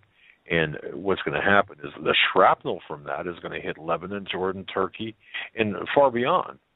And, of course, the wild card in that, in the geopolitics of that, is ISIS, the Islamic State of Iraq and Syria. ISIS is a creation of Western intelligence. And it's unfortunate, but that's the reality. So look at Syria, which we're opening. We had touched on this earlier in this week. No one is watching Syria, or few are watching Syria. You're not hearing anyone in the panel discussions on the news talk about Syria. We're going full bore to destabilize Syria, take out Assad, and replace that leadership with something more conducive to the West, or with akin to the Arab Spring, so to speak. So then you've got, and we opened the program up with this, the Palestinian uprising that really looks like it's going to take off here in the next several months. And I would say a Palestinian attack, this intifada, maybe even a new intifada against Israel, especially after the March elections. I can see where this will take place, and that will further destabilize the region. Now, what about Iran? Well, if one considers that Iran will fail or will not honor any agreements, and there will be no agreements made with respect to their nuclear program, what would happen if Israel lobbed a couple of bombs and took out the nuclear program on their own? That would be a catalyst for a regional war. And if you look at the timetable with respect to Iran, that certainly looks like it would fall well within the 2015 or 2015 time period. Now, we know, too, that Saudi Arabia, the royal family, they've got some issues and problems, and they're not making friends. Consider perhaps the leadership to be impaired, whether through death. You're looking at King Abdullah, perhaps, dying. I mean, he's 90, I think, right? The Crown Prince, maybe, taking over. That would create other geopolitical nightmares as well. What about Putin? Well, what's he going to do? It's very possible that he could undermine NATO members by stirring up trouble within the. He can open up a new front, as we did. What about Estonia, Latvia? If you look at all of this together, you've got so many potential flashpoints all across the globe, and so many wild cards. But the real deal at the moment, the real deal, is the fight between the U.S. and Russia. the proxy war, the asymmetrical warfare that's taking place, the globalists taking down the U.S. dollar, and in the process, the Russian ruble, perhaps Russia going first, or so it appears, and it's going to domino from there. So, folks, the hour, what I will say is, it appears, just from doing the research that I've done and Joe's done and our collective and individual research, things could get very, very ugly. Very ugly. Do not take your eyes off of it. Will get very ugly. Yeah, that's true. It's just a question of when. So don't take your eyes off of Syria. Understand that the economic war that's taking place, it is a war. It's not some sort of one-off event with respect to the ruble.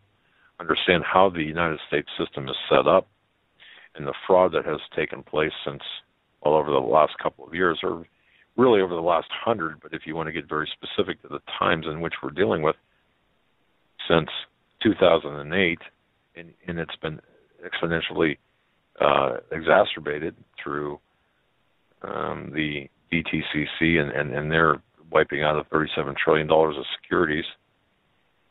Then, of course, you've got the precious metals fixing.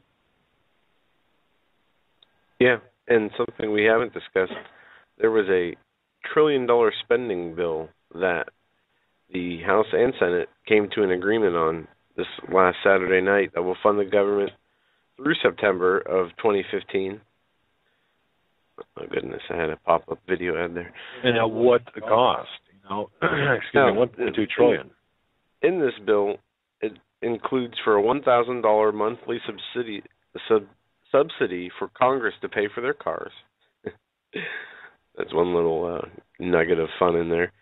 But it will fund the government through September of 2015. Now, that's an important time to remember. It will fund the government, this spending bill that they just, House and Senate agreed to, will fund the government through 2015 into September.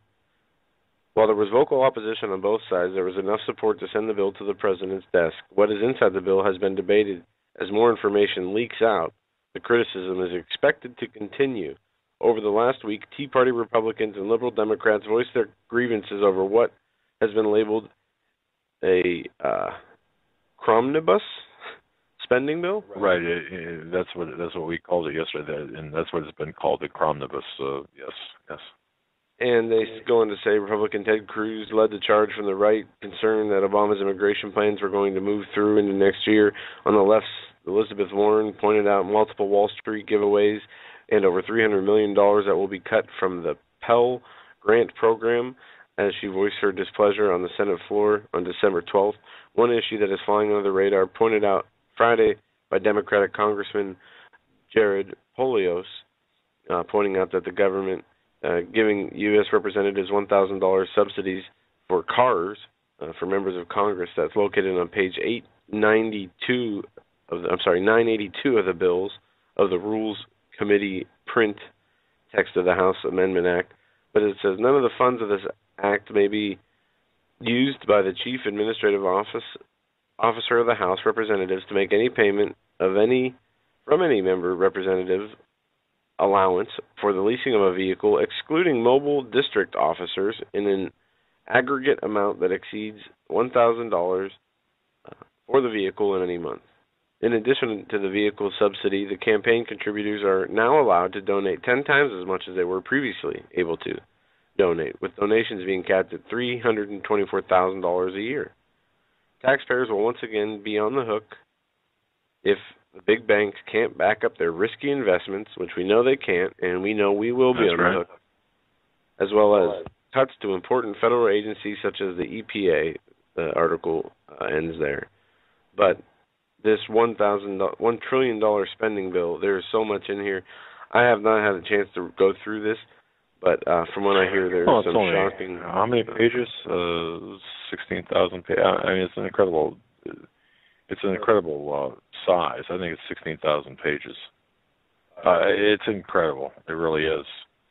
Yeah. And a few congressmen said, "Oh, we were tricked into voting for it." And oh, come on, really? What are you 6?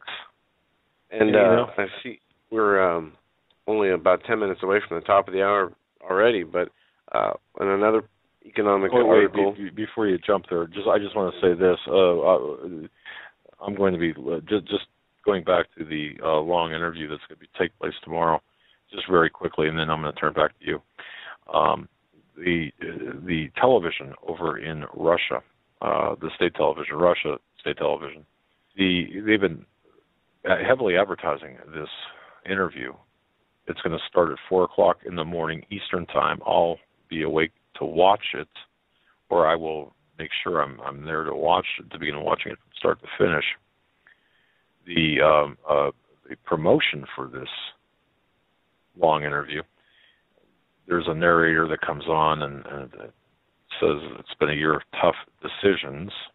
And then Putin interjects, "We took upon ourselves enormous responsibilities and risks."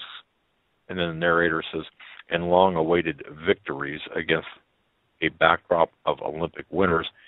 And then more tough talk about politically motivated sanctions represent a mistake.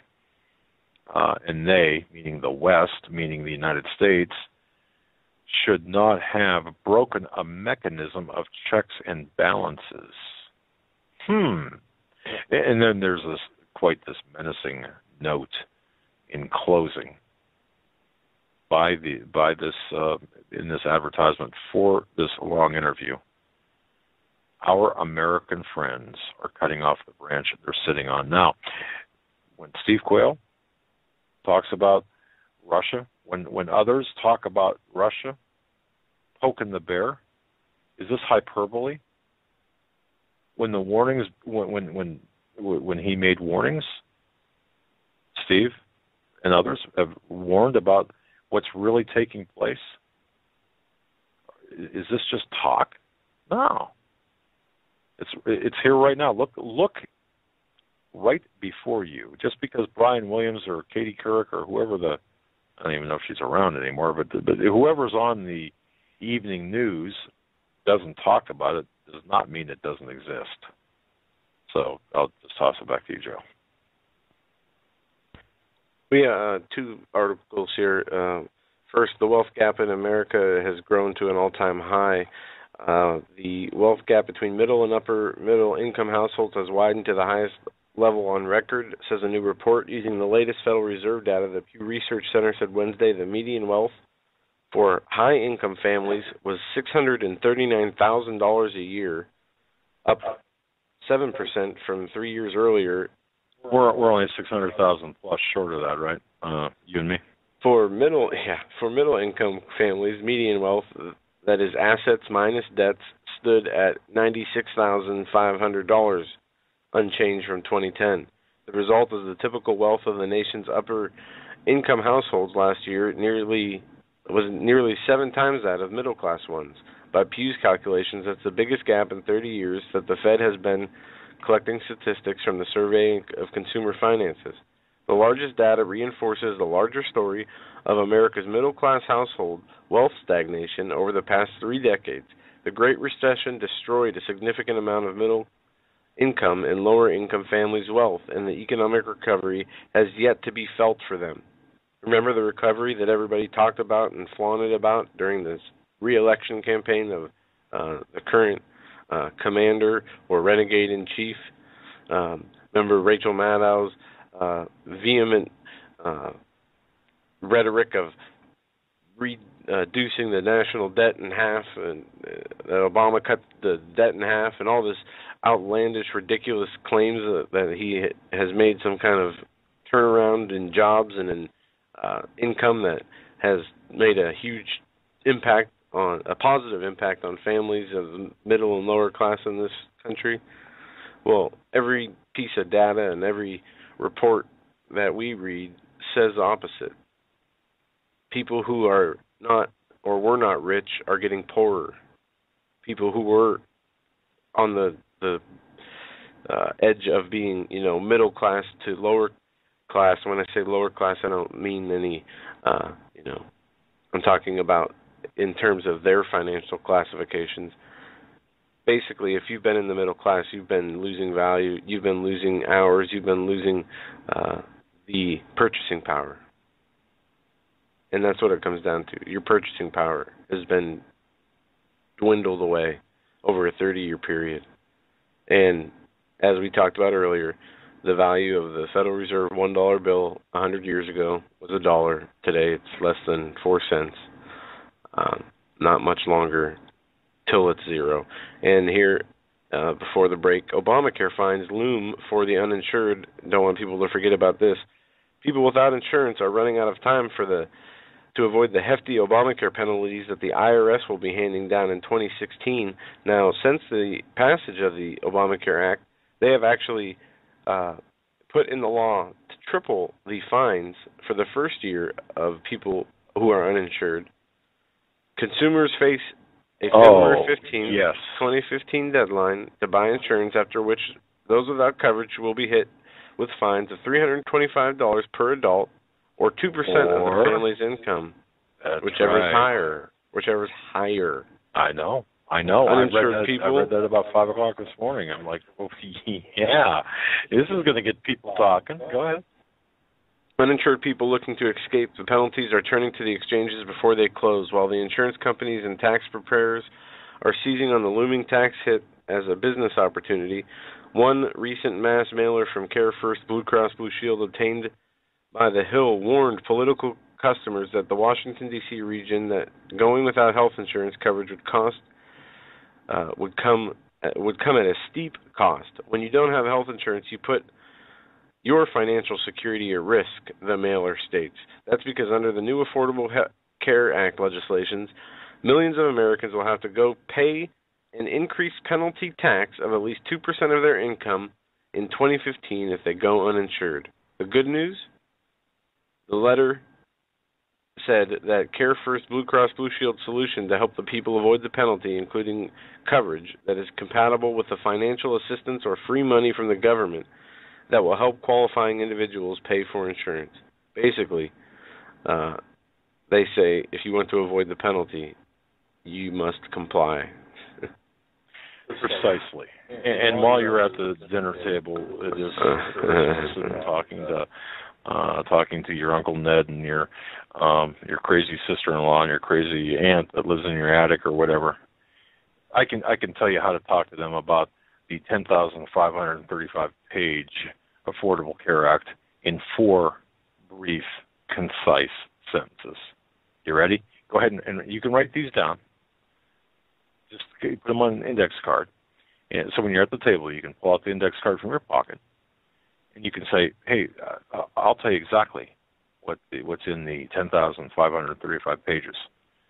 I can give you 4 sentences and summarize Obamacare." Ready?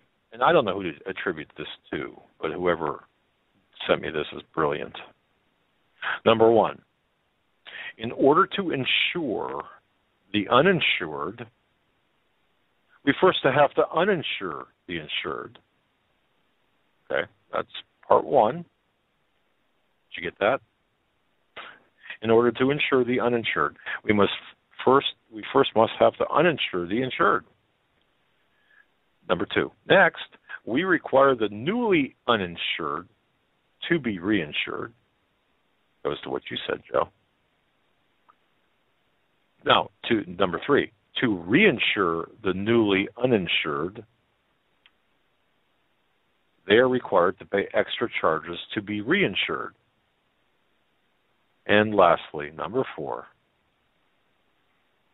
the extra charges are required so that the original insured, who became uninsured and then became reinsured, can pay enough extra so that the original uninsured can be insured, which will be free of charge for them.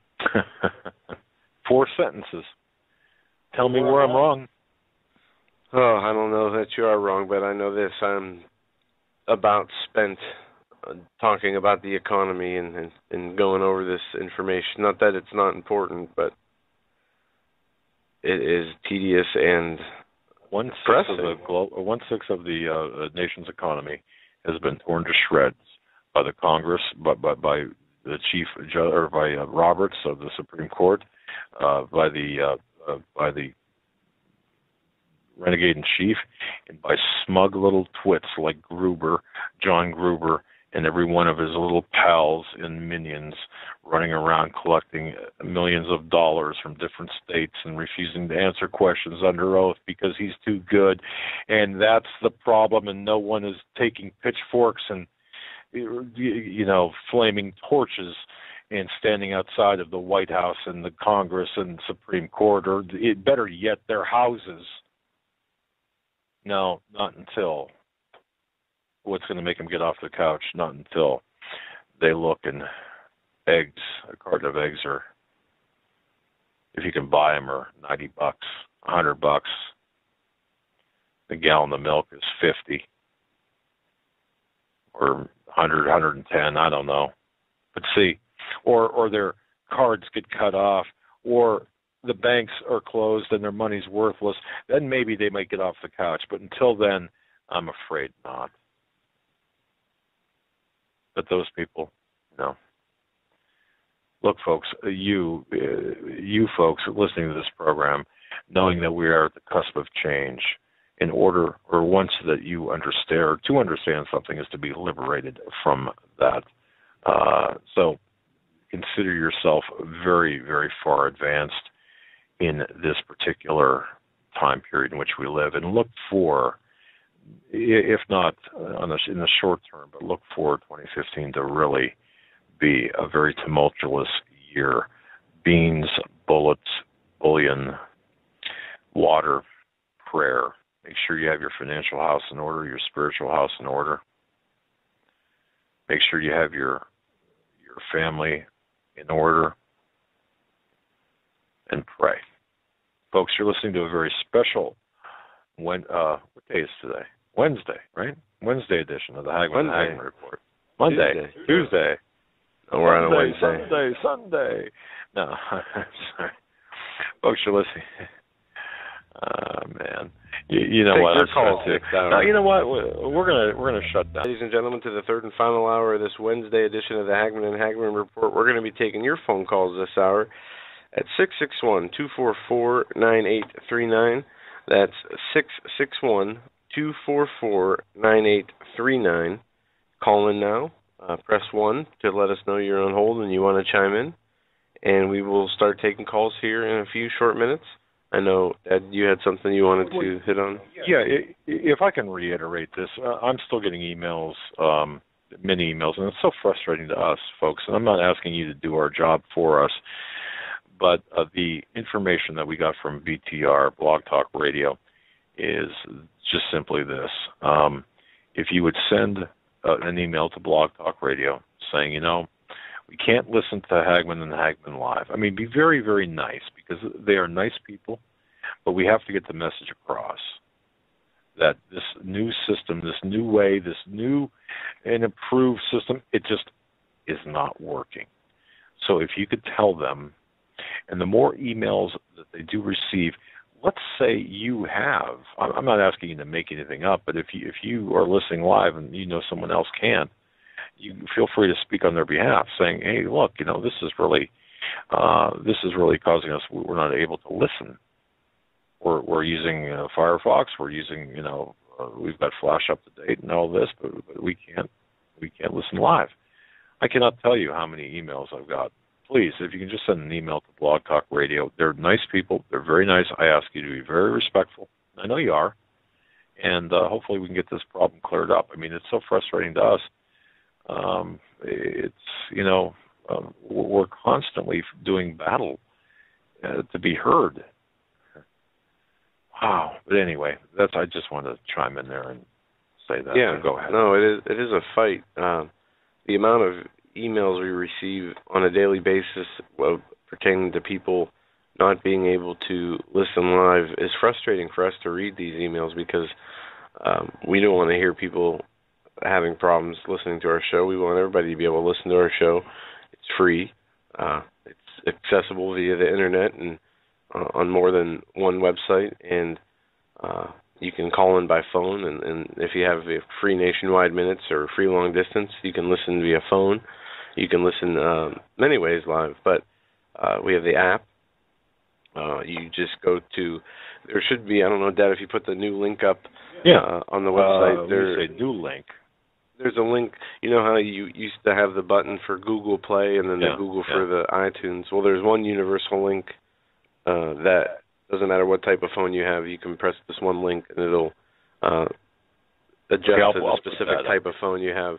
Ronnie sent that to us, and I had to call him anyway.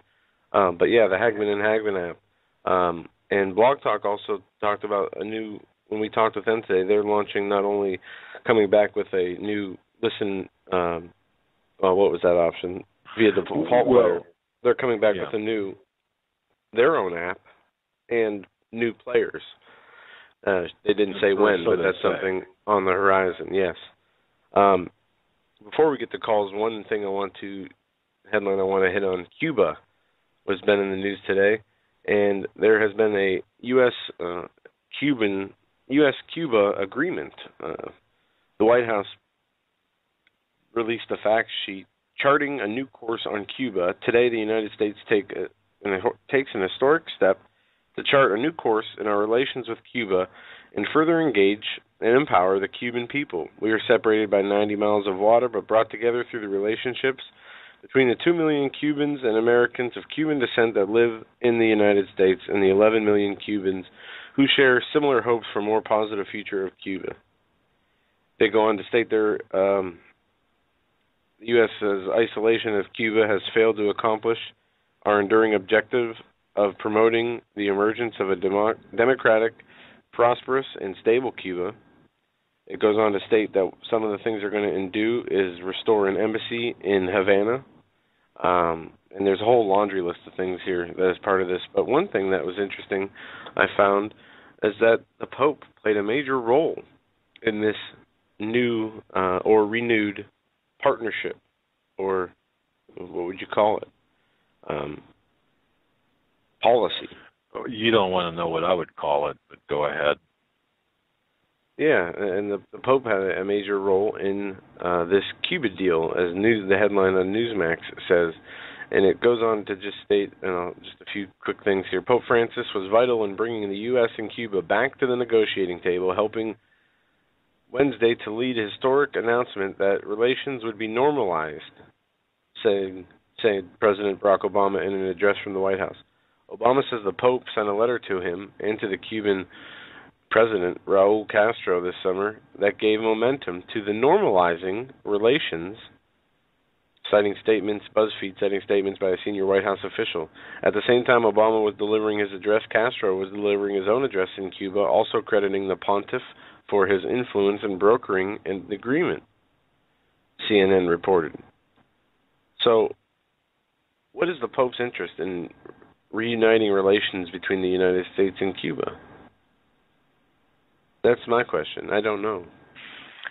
Repeat that question. I think it bears repeating. What is the Pope's interest in brokering a deal between the United States and Cuba, settling their differences and coming together?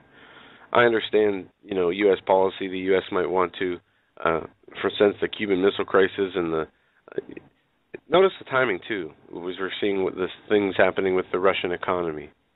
Well, we had and this is before my time, so you might have to guide me along. We had the Cuban Missile Crisis, this Russian Cold War, and Cuba played a big part in the Cold War. Well, of course. As we see the rhetoric increasing about Russia and the U.S. Butting heads again, all of a sudden the Pope is interceding in U.S.-Cuba relations for an agreement between the two countries to be made at a time when the tensions between Russia and the U.S. are now at another all-time high. There's a lot more to the story I'm not seeing and haven't read into yet. Yeah, this is part of all right. First of all, with respect to Obama alone, don't forget Obama, his Democratic headquarters in Texas. Remember those photographs, ladies and gentlemen, where they had Che Guevara shirts available and Che Guevara posters hanging in that Democratic headquarters, and perhaps more than one. Now, the real issue is what you're asking, and this is definitely a very important aspect to this. Pope Francis, his role in brokering, and Canada even, their role in brokering this Cuban deal. Now, just very quickly, isn't it interesting that this Pope, and you've got to understand, too, the Jesuit aspect of this. Do I dare bring this up? Of course, why not? And this is not to bash Catholics. I'm not bashing Catholics whatsoever. Please understand that. But you've got a Pope who dares not become involved in judging or stating anything about, so who dares not judge anyone who's a homosexual because it's not his place. But yet he inserts himself into this. Foreign policy's okay, but I can't get into judging people. I can't get involved, really. It's who am I to judge about homosexuality? But let me get involved in foreign policy. What am I missing? And it's interesting because I've seen reports where JFK, according to the White House, well, JFK would back, I'm sure if JFK were, right now, he'd back this. Wow, how far have we come from 1961? And I'm not trying to and I have a elevate question. JFK. From a listener along those lines. Okay, hang on a second. JFK in 1961 says that's not what your country could do for you, but today Obama asks what your country can do for you. Just think of it that way. Go ahead. The listener asks, do you think Obama could have share the same fate as JFK over this Cuba deal? And I don't know, too much of what was.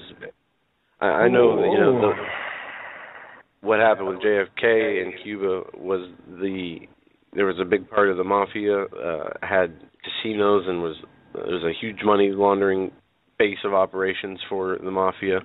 There was CIA people that were hung out to dry and things I don't, like I said, understand history. I wasn't alive when it happened. Oh, no, and neither was I, right? No. Okay, all right.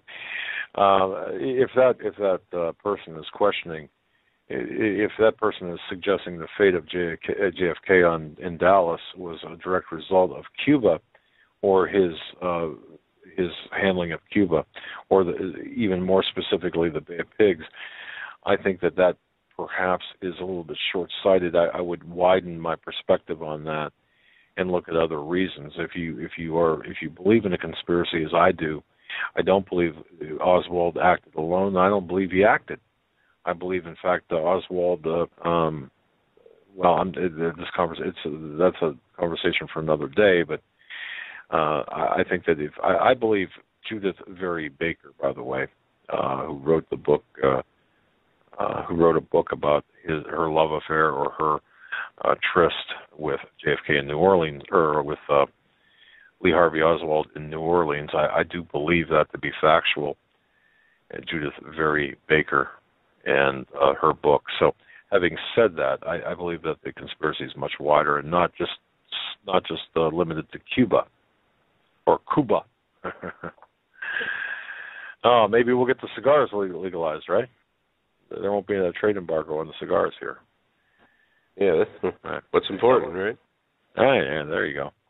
All right, well, let's do this. Now, wait a second. Our listeners will be able to smoke the Cuban cigars instead of just people like Bonnier and Obama. Go ahead. Do you remember the Seinfeld episode where Kramer actually brought Cubans from Cuba over to roll cigars, and they ended up getting a job rolling crepes, I think they were? And the whole thing was they weren't Cubans, they were Puerto Ricans. They rolled the crepes too tight. Yeah. I don't know. That just and mind. Well, for television trivia, there's also a Married with Children episode. I know, folks. Don't send me emails. A Married with Children episode where Jefferson Darcy, the neighbor of Al Bundy, supposedly in the CIA, has some interaction with Fidel Castro. Again, it's a mindless sense of humor. I mean, it's a warped sense of humor, but sometimes you just have to go to this absurd, when we're looking at this heavy stuff. All right, we're going to go to the phones. 661-244-9839 is the number if you want to call in. We're going to go to area code 231 first.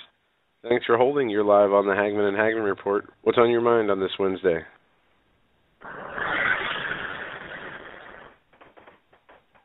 (231) Dropped off. All right, 231. Call back if you want to come on air. We're going to go to area code 217 next. 217, we're coming to you. You're live on the Hagman and Hagman Report. Hi, guys. Great to talk to you again. I called in once before. As far as the Obamacare goes, my concern is, and I want to refer back a little bit to some of the information that was given to us by W concerning Warren Schiff, who sits in prison. Adam. How can we not participate? If you send in your tax form and you don't sign it, are they going to come and knock your door down? Here's my thinking. You've got to. Here's what we've got to do. We have to have enough people stand up and say we're not going to play. I use this example all the time. I have no intentions on it, and I need to digress a little bit.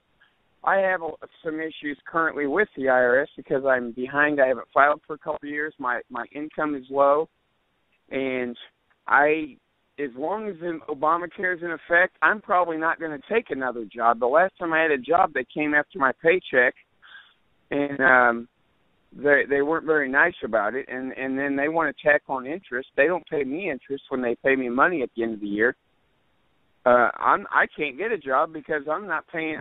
That's how I cannot volunteer. I can only be self-employed, and I understand if you don't pay in quarterly or monthly through your payroll deductions that you kind of can refuse to pay and get away with it because they're not going to be, somehow it's not going to hold up. Yeah.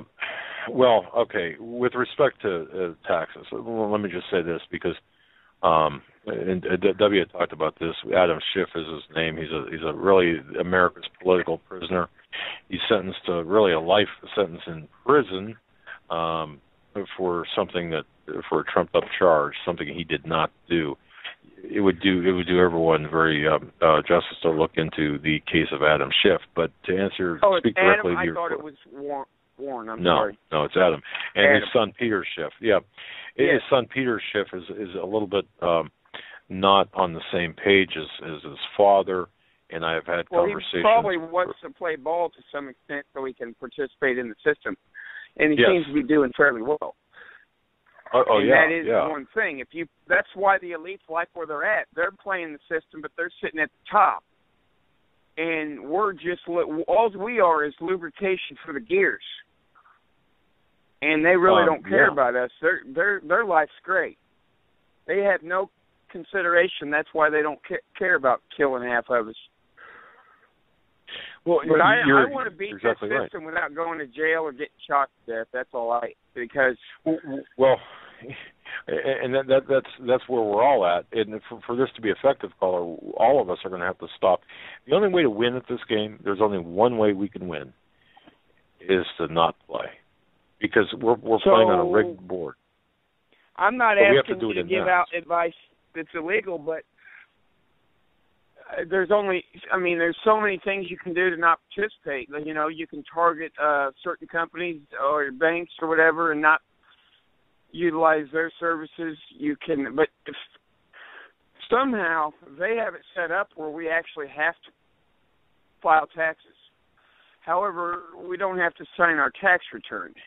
By signing it, it's a voluntary assessment. And what the whole tax compliance code by signing that form, you are saying, I agree, this is a voluntary assessment of my tax liability or my liability. Now, we're going to be fighting these wars not in federal court, but in tax court, and they don't play by any constitutional rules. Okay. Well, then why do I have to go to a court that doesn't allow the Constitution? Well, I know. Therein lies the guns. crux of Adam Schiff, the case of Adam Schiff. They set these traps up. I mean, they set the law up against you, and even if you uncover the corruptness of their law, show them that their own system is defaulted and fraudulent, you still are held liable. I mean, they set it up so it's a lose-lose for the average person. Yeah, you know what? I'm trying to just survive right now, and my patience isn't real great with all this. And I mean, I've been listening to you guys for a while now. I used to listen to the conservative talk radio, and and I'm a Christian. I'm not perfect, but I have to have my, repent on a regular basis, you might say. But I'm doing the best I can in that regard, and I'm. We all are, buddy. Now that I'm awake, it's like I've learned so much from listening to you and all of your guests. I listened to Alex Jones, and it's just really weird, the world that we live in. It's like you look at the magazine cover, and everything looks perfect, and then you look up and you look at the world that we live in, and they paint this pretty picture, but yet, I don't know, it's just like the weirdest, darkest movie you could ever watch. It's like totally opposite. Exactly. They literally have us enslaved and tied down. It's like Gulliver's Travels. They have us pinned down at every opportunity through our power, through our phones, through our everything that we're dependent upon. And it's like they also have kept us separated, and one of the reasons it's going to be tough to win this is because nobody's on the same page. I mean, your listeners are, except for the handful of people that write nasty emails to you and your guests. But those people, I mean, probably a good portion of those are the government shills that are paid to do that. Just exactly. And this is why we go over. Sometimes we have redundant programs, or I listen to them again sometimes because I like to. When I listen to them the second time, quite often it's like reading a book a second time.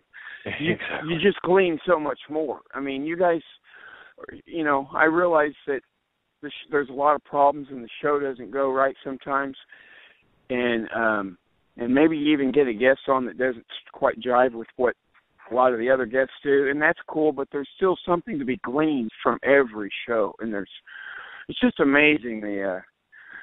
You guys have a great thing going, and hopefully through the tough times you'll see the power of your show, because if we could just, I share your program with people. I don't have a bumper sticker, but I try to get people to listen because. Oh, hey, send an email. You go to HagmannHagmann.com. Fill out the contact us. Actually, I have, and also, Joe, I do want to thank you. You sent me a copy of Paul McGuire's book. My email must have come in late, and you sent me one anyway. It was the first 10 emails. Okay. And my name's Bill, and I want to thank you. I did reply back. You know what? I'm just one person, but right now at this moment, I'm part of a group. All of us together listening to your show, we're all connected. You might say in Star Wars, like through the Force. We're all, maybe the Holy Spirit, but we're all connected at a level right now. And if we could just all stomp our foot down at the same time, we might be able to bring down those Jericho walls. Amen, brother. Thanks for the call. Yes, we need to do that. And you made a very good point. Night. God bless you, my friend. You too. God bless you. And that's the key, folks. We look, the only way to play this game that's rigged against us, it's like, you ever been to New York City and you get one of these, 3-card monte, or, where's the P underneath the shell? You're not going to win. You're not going to win. You're not going to win. So the only way to win is not play. But see, the reason these people can still go to corner to corner to corner is because they got suckers. There's still more suckers out there. So if everybody stopped and said, no, we're not going to play, and by not playing, I mean, no, you don't see. You want to tax me? My tax dollars. I'm not going to support abortion. I am not going to support this, the homosexual agenda. I'm not going to support this communist takeover of our country. If everyone did that en masse, then we got a fight chance. But how many of your neighbors, until they go to cash that, or they go to use their ATM card and it doesn't work because they've got no money, at what point will everyone join together? You see, we can't even get people to stop flying except for very, very rare occasions and for emergencies. No. Because if everyone stopped flying because of the TSA and looked at the TSA and said, you know what, I'm not going to fly if you grab my crotch or touch my wife or my daughter like that. How dare you? If everyone got together and did that, then the TSA would be no more. One person does it, they go to jail. 10 people do it, they call the press and they get fined. But if everyone did it, those people are cowards. TSA are cowards. DHS cowards. They'll back down. We saw it happen once before. And that was through an initiative by Alex Jones. All right, let's go to another caller. We're going to go to area code 774. You're up next. You're live on the Hagman and Hagman Report. What's on your mind tonight, caller? 774? All right. We're going to put you back on hold and come back to you. We're going to go to 678. 678, you're up next. You're live on the Hagman and Hagman Report. Hi, my name's Tom. Hi, Tom.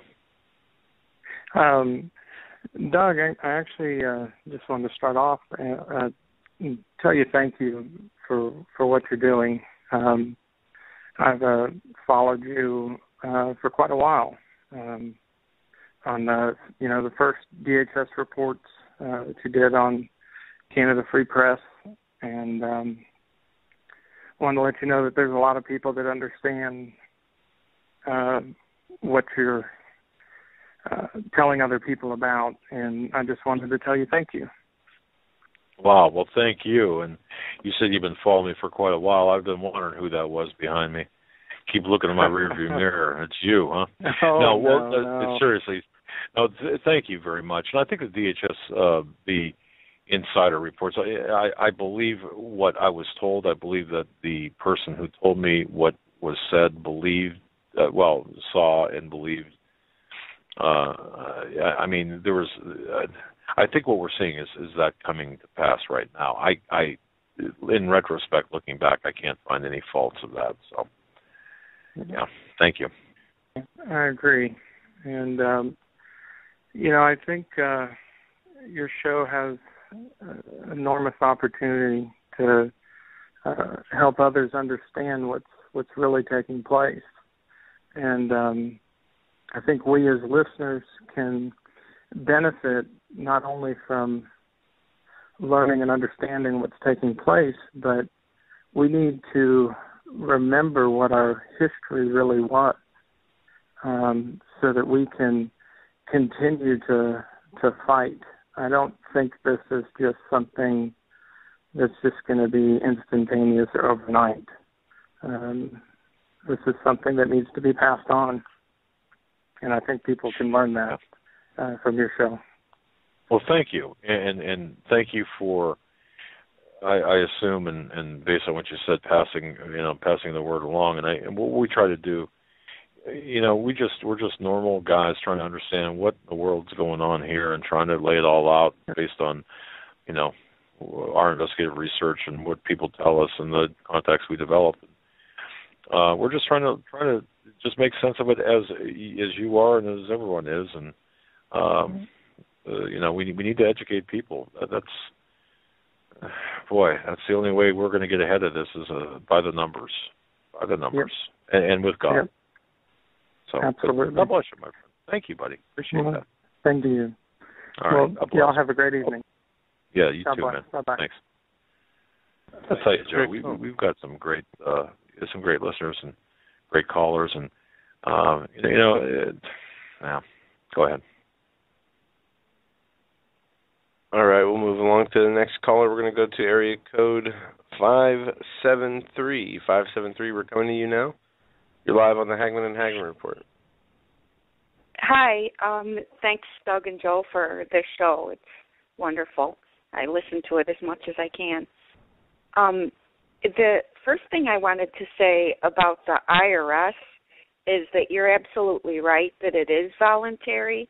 My partner did not file taxes from 1985 to when he passed away in 2013, and no one ever, came after him or anything. And then the other thing I think that it's important to remember is that the Karen Hudes pointed the World Bank whistleblower, she pointed this out, that the 60% of our Federal Reserve, the check we send to the Federal Reserve, 60% of that goes to the Vatican. 40% goes to the Vatican, to the Jesuits, and then 60% goes to the City of London, inside of London. So none of it goes to us, to the taxpayers at all. So I think you're right about how we need to all come to this understanding that we should not be paying this. It's an unfair tax all the way around. And I'm familiar with Karen Hudes, and folks, thank you. I've got numerous requests to have her on the show. I understand that. Well, the IRS, it's not. None of this is constant. This is not constitutional, and we will have a show dedicated to the IRS, perhaps closer to the first quarter of the year, and I was going to tell the other caller that I was talking or had dialogue with Adam Schiff's son, not Peter, and another associate who was close to Adam Schiff. They would be the people to bring on and talk about the mechanics of the IRS, because they're still in the forefront of this battle, and I have got a lot of respect for them, the individuals I'm referring to. So, where this money goes is not where people think it goes. And whether Karen Hudes is absolutely 100% correct, has got the documentation to prove it's one thing. The other aspect is we know it's not going to enrich us. It's not a tax that gives us any type of uplift or any type of improvement. So, but you're absolutely right. So, man. Yeah. We'll do this. The other thing I wanted to ask you is that, based on your professional opinion, do you have any idea of when the currency collapse might happen? Do you think they can wait until September?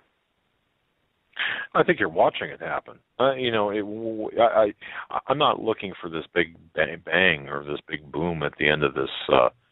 I know you're watching it take place in increments. It's happening incrementally. When they'll officially declare the U.S. dollar dead, that's another story. When will that happen? I don't know. I just liken it to getting all the people in the Titanic, as many people as possible, and then sending the ship out to sea. They want to fill as many seats as possible before they tank the dollar. They want to get as much of the toil and work and resources and the future of our country and our families before they sink the dollar. So it's kind of like, we'll extend it as long as we can, and then bang, we'll take it down. And speaking of the Titanic, very interesting point about the Titanic. I think if people really research the Titanic and understand what happened there, the sinking of the Titanic did wipe out the opposition to the Federal Reserve back in 1913, And I do believe where there's smoke, there's fire, and I do believe, and if this paints me as a conspiracy kook, then so be it, but I do suspect that the captain of that ship was answering to a higher calling and not God when he went through that ice field at an incredible speed. So, sorry, I digressed there. But hopefully I answered your question. Yeah, well, I just didn't know because usually they wait, they do things in 7-year cycles. Like 1987 was that, stock market collapse.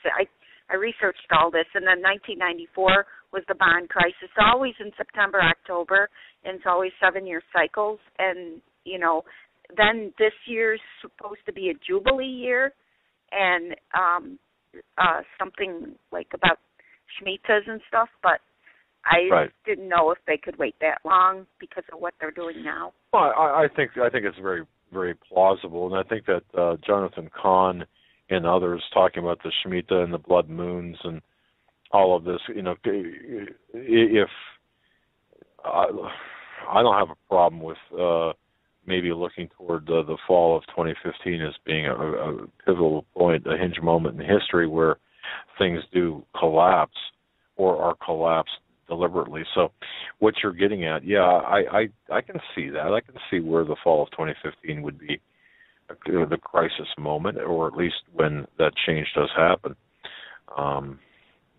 I can get on board with that. I just can't. I don't like the date set because the plans change, the times change, but the objectives don't. The objectives have remained pretty solid. So, but yeah, I'd go with that. Okay. I just think that they'll pull another false flag. I don't know if, the President Obama said about the Ebola bioweapon that this is a test for what he's going to do later. And so that could be something to put us into martial law. And then, I think that everything will happen quickly after that, because they can't blame it directly on the bankers, of course, for everyone who's asleep, Oh, no. No, they will, and that's a very good point. They're going to be looking toward or pointing their fingers elsewhere. But we know the truth that it's the globalists, the people behind the curtain who are pulling the strings to make this stuff happen. And even to some extent, Obama is nothing more than a useful idiot in this global process. Maybe even useful is too generous of a term, but yes, medical martial law or martial law because of a plague outbreak of some pandemic of some kind could very well be a catalyst, and everyone would say, "Well, we didn't see it coming. I mean, who could have foreseen this?" And it's not us. We didn't take down the dollar. I mean, So the plausible deniability, Nixonian style. Oh yes, caller, you're absolutely right. God bless you for that. You are absolutely right. Good point. Thank you. Thanks for doing the show too. I just love your shows. Well, love you. Thank you. God bless. Take care. Yeah, thank you. God bless you too. If we don't talk to you, have a Merry Christmas. Thank you. All right. Thank you very much. Bye-bye. God bless you too. Bye. Bye. I gotta switch to decaf, don't I? No, you're doing just fine. I don't know, area code 509, I don't know if we talked to them, if they weren't there when we came to you guys, but area code 509. I'll bring them on. We'll talk to them come anyway. To you. We'll talk to you again if you were on. Area code 509. Good evening, gentlemen. Hey. How are we today? I don't know. Let me check. Doing great. Huh? You pinch yourself, Joe? No, I pinched him. Yeah. All right. Well, boy, this. Well, I lost what I was thinking about. I got looking at estate ammunition on crud. State ammunition on Midway USA. You can get 250 rounds of 12 gauge double aught buck for $79.99. So. For anybody that wants to go hunting whenever you can't buy food because your dollar's worthless, that'll help you out. Yes. Hunting. Yeah, that's you know what I mean. the ticket. Yeah. Yeah. Yeah. Yeah. Okay. Good. It's good to know. $79. Yeah. Well, I thought you would like that information. I hope there's a few more out there that would take it up on that. But anyway. Wait. Tell us again where we get this for hunting. MidwayUSA.com. That's the big special they have right now. Well, for those hunters out there, absolutely. Okay, good. Yeah, for you hunters. And anybody that has chickens they want to protect from coyotes or things like that. Wolves. Wolves, yes, wolves. Wow. Anything like that. Well, but in anyway, all seriousness, I'm really sorry. I did actually kind of lose my train of thought, but this thing going on with Russia, they are just egging this on, and people had probably better pay attention to the article about what's going on with them people over there trying to spend their money before it's worthless, because that's what's coming here, and, I hope people pay attention. Caller, you're exactly right. And just to really drive that point home, understand that when your dollar is when you're sitting there and you're watching in real time your U.S. dollar,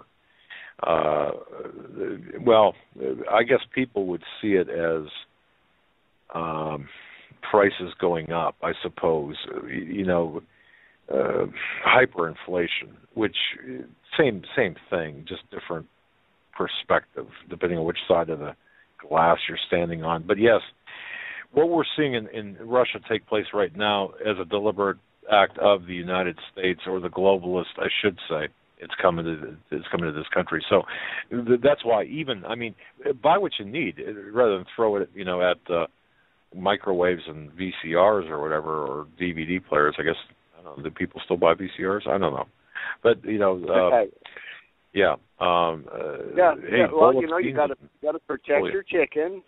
Got to protect your chickens. You might want a deer to eat. Hey, it's just that simple. That's right. But that's a two-edged sword. It's a two-edged sword. By doing that to Russia, they're destroying the American dollar alongside, which is kind of genius if you think about it, because they want to kill the dollar, but they do not want a strong Russia either. Do you think, caller, let me ask you this. Do you think the average, well, I won't say the average, but do you think the public understands what's taking place right now? The general public, I don't think they have a clue. Yeah, I guess that was kind of an ignorant question for me to even ask. But well, no, not really, but hopefully by your asking, it'll make somebody think. I hope so. I think people don't have a clue. I like to talk to people.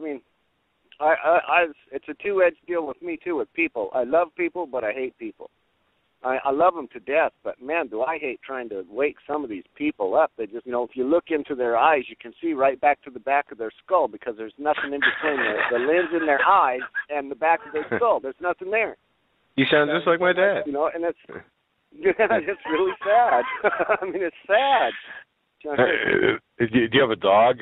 That's why I love my dog. Because she listens. I love my dog. I'm going to tell you, she listens, and it seems like she understands. Yeah. No, I get that. Well, I think he's sometimes you can hold a better conversation with your dog than you can with your neighbor, and that's a sad day. sad day. You're exactly right, my friend. You really are. Oh my, yes. And you're absolutely right when you said that people better watch what's taking place in Russia, because it's coming here, and the time of reckoning is soon. And we all want people to really. I just urge people, just please take a look in your pantry. Take a look at food's a good. Non-perishable food is good, and that's why we recommend places such as American Survival Wholesale, where you can buy food that'll last for 25 years, so you don't have to 30 years, so you don't have to. Some good sales. Oh yeah, man! Good prices on some of that stuff. It's great. It's great. I know. I sent some to the Bundy Ranch whenever that was going on down there. That was okay. But, we've talked, right? You and I have talked, haven't we? Yes. Oh yeah, we've talked. Yeah. Mm-hmm. Okay. All right. Yeah. Yeah. Okay, I know. I just hope people wake up, smell the roses, and reach down in that bush, and you'll find the thorns. They're not that hard to find. They're pretty pointy, and they get their point across. And pretty soon, all the rose petals are going to be gone. It's winter. There's going to be no rose petals. There's going to be no leaves, and going to be left with thorns. And the problem is people in Russia, they're having the opportunity right now to go and buy while their ruble is dropping. When it happens in this country, they're going to flip the light switch off on Friday night, and they may or may not turn it on Monday morning. And when they do, people are going to find out they thought they were broke Friday night. They're going to know they're broke Monday morning. Very well said. Very astutely, succinctly said. Yes. That's what I just, my heart goes out. I want to cry. But anyway, guys, I love you. I love you. Each of you do me a big favor. Give your wives a hug and tell them thank you for sharing you with us so we can have you out here. Well, thanks. I'm not sure my wife will accept my hug at this point. No, I'm just kidding. Yeah. Well, it's for me. Mine will. Me. Yeah, okay. I'll tell her that. God bless you, my All friend. Right. Thank you. Have a great night. And you know what, folks? I did fail to, and pardon me for messing this up. American Survival Wholesale. Remember yesterday, folks are having a huge sale. And if you go to their products, the Gratitude Pack. Gratitude Pack, that's right. Promo code to get the full effect of the sale is giving back. Okay, that's the promo code. So let me work backwards from there because I did not talk about American Survival Wholesale, did I? Can't remember. I don't know. Okay, he's shaking his head no. American Survival Wholesale, look, they're partners. They're helping us in this endeavor. They're Christian-owned, veteran-owned folks. You can't get a better product. You can't get a better. They're great people. But what's even more amazing is what they have put together. The Gratitude Pack. The Gratitude Pack. Holy moly. What you get in the Gratitude Pack. If you go to AmericanSurvivalWholesale.com, you can go to HagmannandHagmann.com, click on the link to American Survival Wholesale, or just go directly to AmericanSurvivalWholesale.com. Check out the Gratitude Pack. It's over 40% off the retail value. It gives a whole bunch of food items, long-term storable food. Plus, you get water, 5-year storable water. You need water. Heck, you need water to reconstitute the food. But that's free. Plus, you get 10% off with the promo code Giving Back. Great people, great products. Look up the Gratitude Pack at AmericanSurvivalWholesale.com. All right, let's go back to the phones. We're going to go to area code 574. 574, we're coming to you now. You're live on the Hagmann and Hagmann Report. Yes, this is Nate from Indiana. How are you guys doing tonight? Fantastic. Hey, great. How's Indiana doing tonight? It's a little chilly, but we're getting through it. We'll be all right. I just want to tell you, Indiana wants me, and I can't go back there. Sorry. Again, it's, I'm sure, lost on anyone under 50. Go ahead. Sorry. Yes, definitely. I understand that. For the body. Definitely a lot of aches with the cold. Guys, there's a lot of things in the headlines, but there's one that really stands out to me the most, and that's the cyber terrorism is what they're calling it now. I perhaps think that maybe this could be something that the correlation of the revaluing of the dollar, I think they could use this as their scheme to escape, to try to implement a new currency. Is there anything that you guys can expand on that, or maybe you think that could possibly work together? I think I think it's going to be a combination of things, and the cyber attacks will be a big part of that. And we've also seen this already happen in various venues, some financial, some not financial. We'll look at the Sony hack and how that's playing out. And some say, well, that's a diversion. How about a practice run?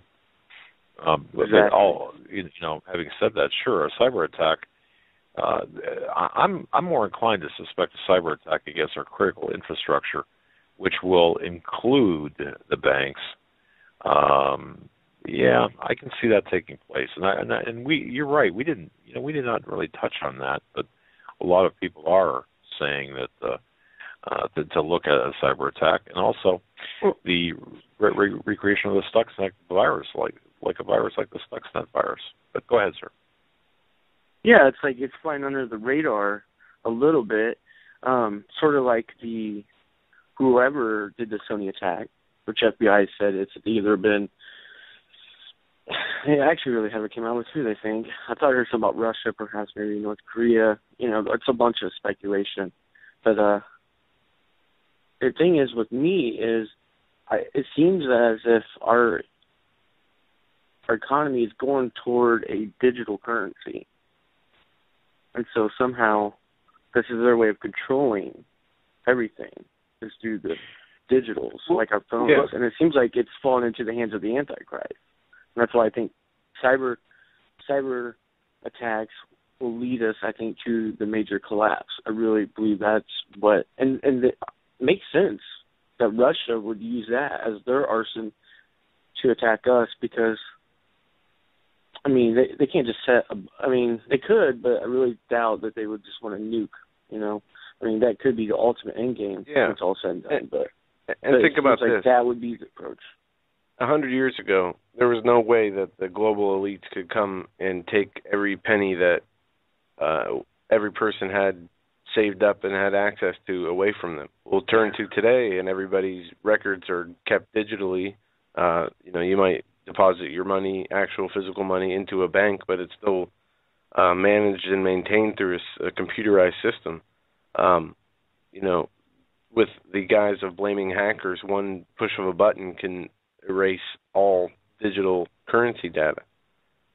What better way to, aside from just shutting the lights off and turning everything off, what better way to get a fight started than to take away everybody's money in one country or area and say that this other country is responsible for doing that?